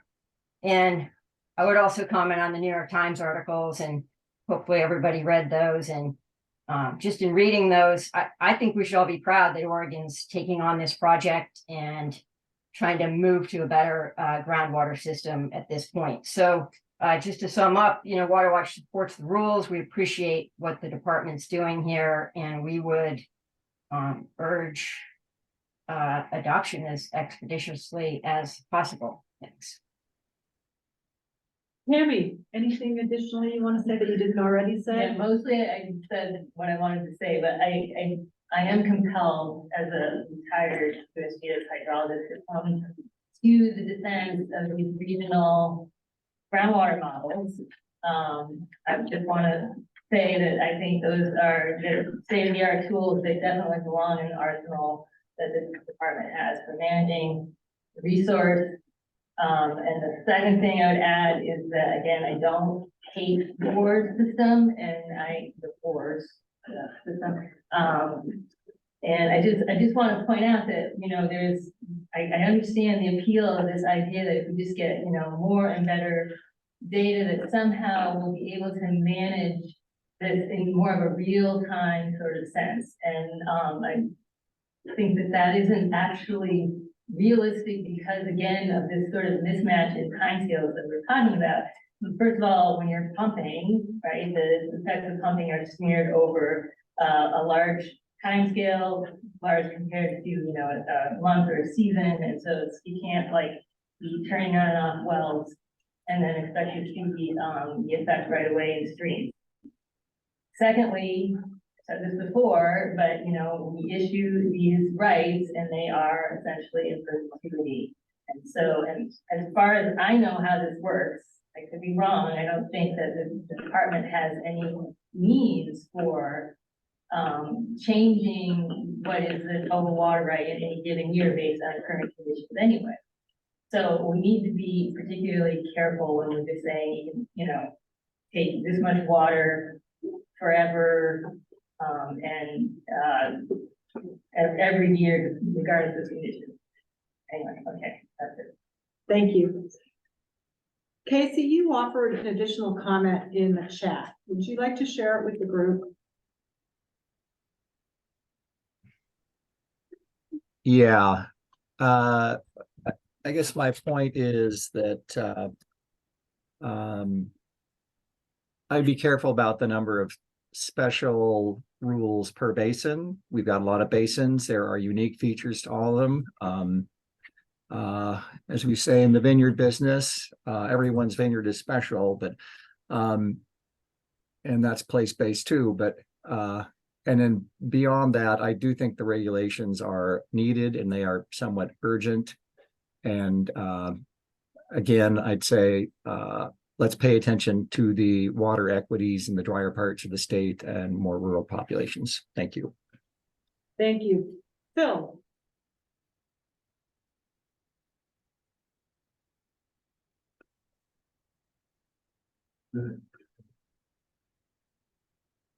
Bill Brown, are you still here? Bill, did you have any comments you wanted to make before we adjourn as part of the RAC? Really just thanking the department for what's obviously a tremendous amount of work, trying to find a balance on a real difficult topic. So I'll just limit it to that. Thank you. Jen? Yeah. I just want to say that I appreciate all the time and expertise of the department, and your careful facilitation in response to concerns, and improving the clarity of the rules. It's not easy, you can't please everyone. I do agree with other comments that improved data and more data can help inform decisions. We're somewhat lucky in the Deschutes Basin. We do have a lot of data, but more is always needed. It generally supports the goal of sustainable allocation of water rights and protecting senior water rights. And then just something about the Deschutes Basin, we do have an active water market in our basin, but it's not something that maybe socially disadvantaged people or economically disadvantaged people can really participate in. Thank you. Robin? No other comments. Okay. I think I heard you say no other comments. Yes, that's correct. Okay. Jeff? I would like to echo that you've had a hard job. And the amount of information that you have provided has been very helpful. I've learned more detail than I thought I was able to actually input. But I do want to thank you for the fact that you created a table for everybody to have a voice. So first and foremost, there's that. I would agree with April that some of the timing could have been better, but we also understand that's what the commission wanted. We need to bring that up with the commission, not necessarily with you, you're just following their instruction. Rarely do rules just stay in their box. So there are going to be, it's going to have impacts in other parts of the ecosystem that is water and water policy. I would urge us to keep the bigger goal in mind about how do we equitably share a resource that is needed. It makes land use look like not much. And it's the new oil, as people will say, but again, people don't like using oil anymore. But I would venture to guess that this association and the agricultural community will continue to engage with you. It has long-term implications, not only in terms of how do we do the transfer side or how do we evaluate applications. It really has far more economic resonance than perhaps it's currently stated, because you have all those applications that could be filed that would not have a warm welcome, as I read the rules. But just because I disagree with the rules rules doesn't mean that I should do everything that I can do to make them better in the process. I have not been shy in this group. And so I would just encourage folks to look beyond, like I'm trying to, look beyond just the impacts on the nursery and greenhousing. But recognize that there's a whole bunch of issues that we talked about. Just on measurement and reporting alone has its own picadillo. But I just want to thank my fellow members for your candor and bringing everything that you have. I've learned a lot from a lot of you. Not as much as I was hoping, Reed, from you. But I'm just kidding. I'm just kidding. But I want to thank the group, and we'll be submitting kind of overarching comments as now we take everything in total. Because remember, that's what I was kind of asking for in the beginning. So what does the whole thing look like? So then we can part it out. Now that we have it, we'll provide you some hopefully constructive comments. Thank you. Greg. Greg Capellis, excuse me, Pacific Hydrogeology representing Oregon Groundwater Association. Well, I guess first I would like to acknowledge the department's efforts in this project. Been a ton of work for you all, I'm sure, and you know, you made it I guess a easy process to go through here. I mean, you've been responsive and very professional, and I appreciate that very much. I got one sort of specific comment on this Gleason et al. 2020 definition of groundwater sustainability. It seems to me like that can occur while at the same time the new rules would still result in a finding of PSI because of hydraulic connection and over appropriated surface water. So that seems like an inconsistency. In general, you know, I mean, I've heard the Harney Basin raised a lot, and it's kind of the poster child, but I guess I want to caution people that it's not representative of the whole state. You know, there's still, I think, large areas of the state where groundwater is available, but these new rules don't allow recognition of that, really. And I'm afraid that these rules, they allow the pendulum to swing way too far the other way. And I'm just afraid that, you know, that the rules are kind of based on the commission's, to me, maybe some misperceptions on what's going on over the whole state, and fear. And I just don't think that we should be necessarily acting on fear. Nevertheless, I guess, you know, if we're going to go forward with this and in effect, you know, what I've been saying all along, it seems to be a moratorium on new groundwater permits, effectively.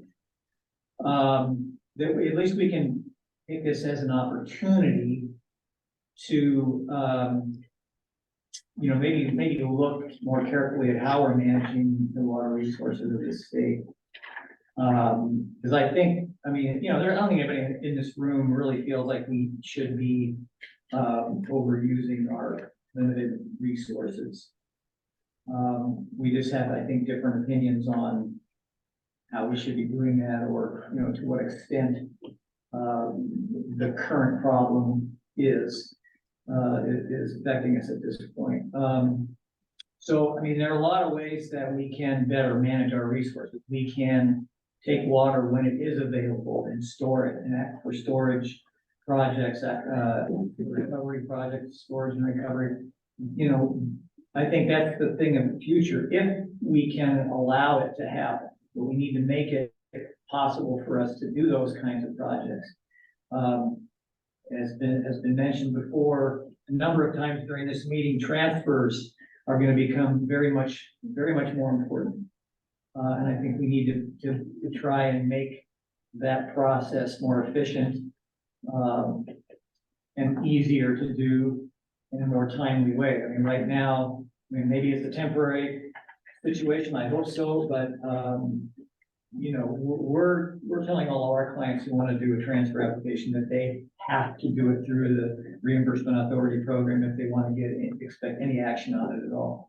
And it's still taking over a year to get a transfer process through the expedited program. So I'm hoping that that's a temporary condition, and that the department's going to be able to get back up to speed on that. But, we should maybe be looking at managing our water resources on a basin by basin process where, we're setting up basin management, water basin management, organizations that are working under local Oregon laws, but are basically managing the basin both for groundwater and surface water holistically based on the conditions in that basin. Taking every advantage of aquifer storage, aquifer recovery, as they can. And I also wanted to make a comment on intent versus interpretation. We've heard a number of comments about concerns from some of the RAC members about language in the rules that suggest suggest some things that the department says, well, that's not our intent. And I guess I just have, sirens going off when I hear that, because if it's in the rules, regardless of what the intent is, 10 or 20 years down the road, somebody else who didn't know what that intent was could reinterpret that to mean something else. And I have seen it happen over and over again. Thank you. That's all I've got. Thanks. Okay, thank you. April, So I guess we're done with the people on. there are no other RAC members online. Virtually. We got them all. No, we got, I guess I want to, no, I think I got them all. Okay. So I, April Snell, Water Resource Congress, with the irrigation districts. I've spoke a lot today and in previous meetings, virtually, but just a few additional comments. I agree with a lot of the comments that have been made. I think one of the things, is as someone who engages regularly with the Water Resources Commission and attends their meetings, I don't think this is where they were thinking this would go. And I think at this next meeting, they're probably going to hear from folks, at least in the Kearney area, since that's where the meeting's going to be. And I think that's probably going to make their decision and their job a bit more difficult. But I think if the intention of the commission and the department is to have a de facto moratorium on new groundwater rights, then they need to own it. And aside from what my folks or other folks may think about that, I think that is something that the state needs to have some consideration of and at least give clear direction on what it is that the intent is, and if that is indeed the case.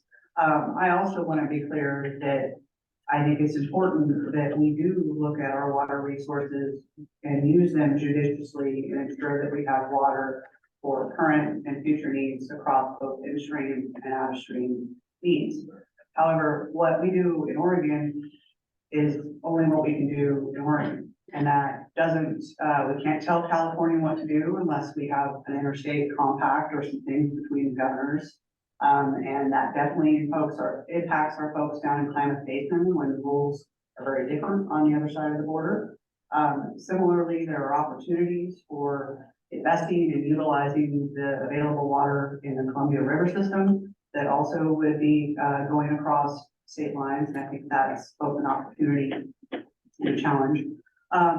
Basin rules are something that I think we all, those of us who do this stuff regularly, know how outdated those basin rules are. And I do not relish whatsoever opening those up, because that will be a process, but it is something that I think we need to look at. And as Greg was saying, basin by basin management may be something to consider. I also want to touch upon though this notion that data is good enough for one thing but not good enough for another. And I think, as we've talked about in various forums, we need better data, but we also need better use of the data, better analysis, and how that gets used by every sector, particularly communities, as they're looking to make decisions, whether that's housing or otherwise.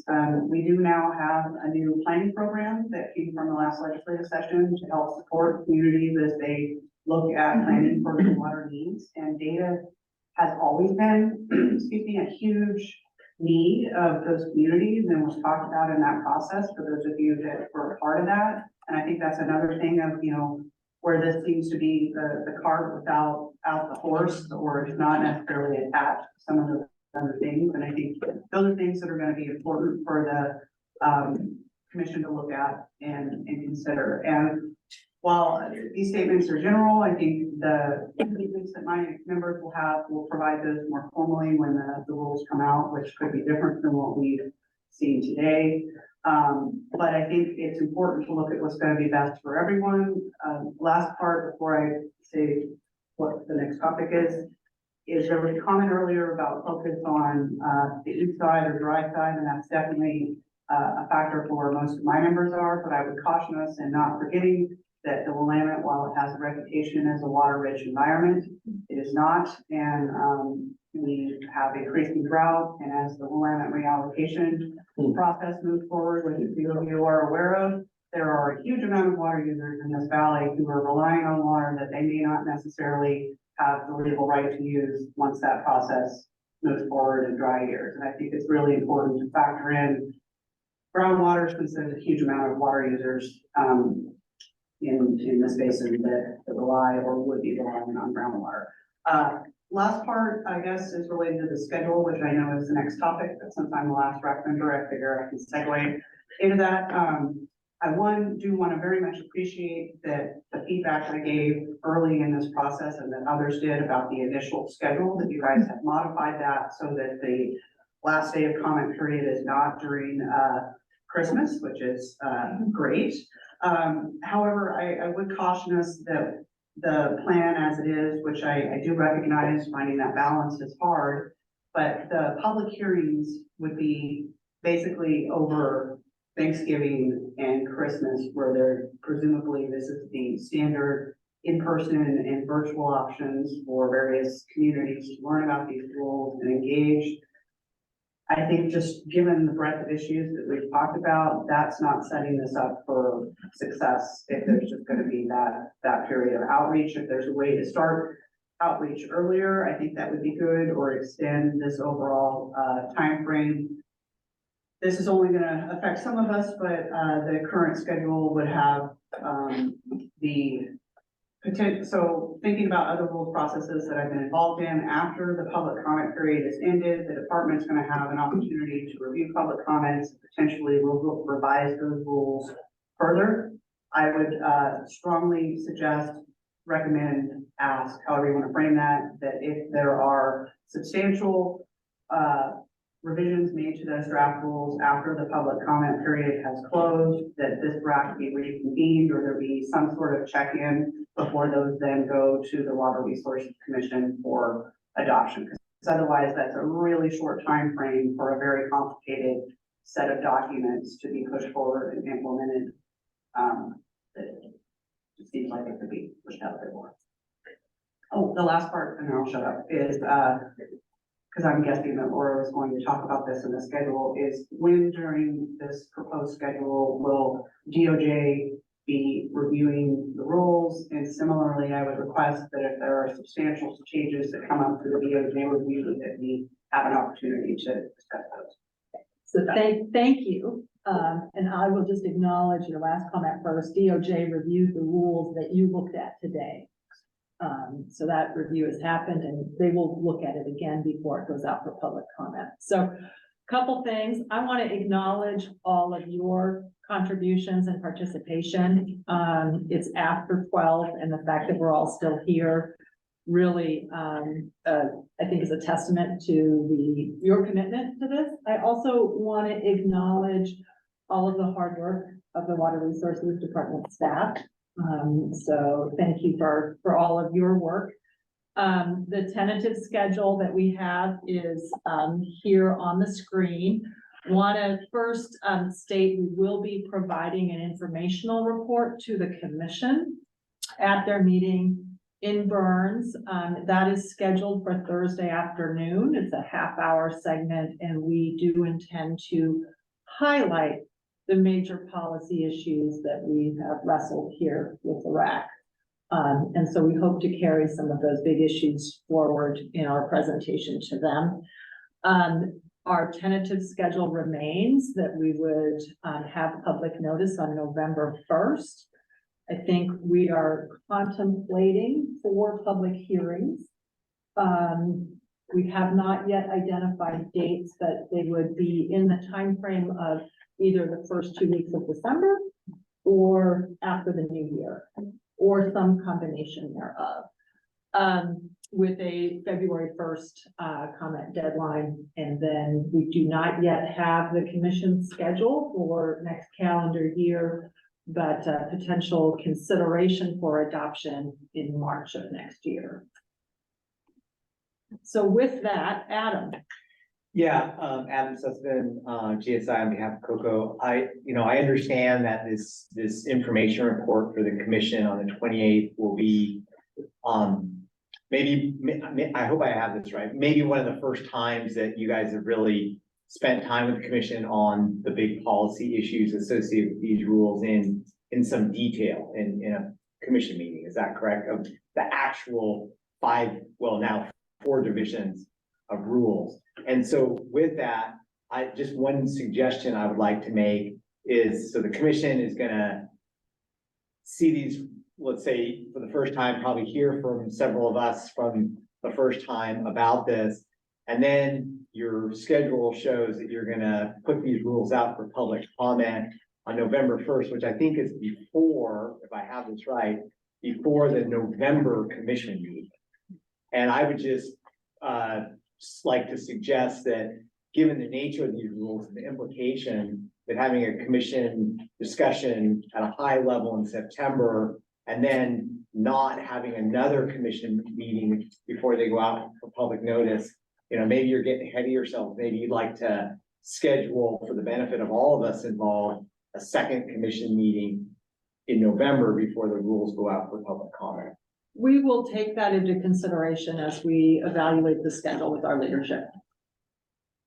So, thank you all. Any other comments before we adjourn? Just a note about input on what we went over today, including the statements, if we could get it by September 29th, so that'll give us time to incorporate as best we can as appropriate before our DOJ and filing. Thank you. Thank you.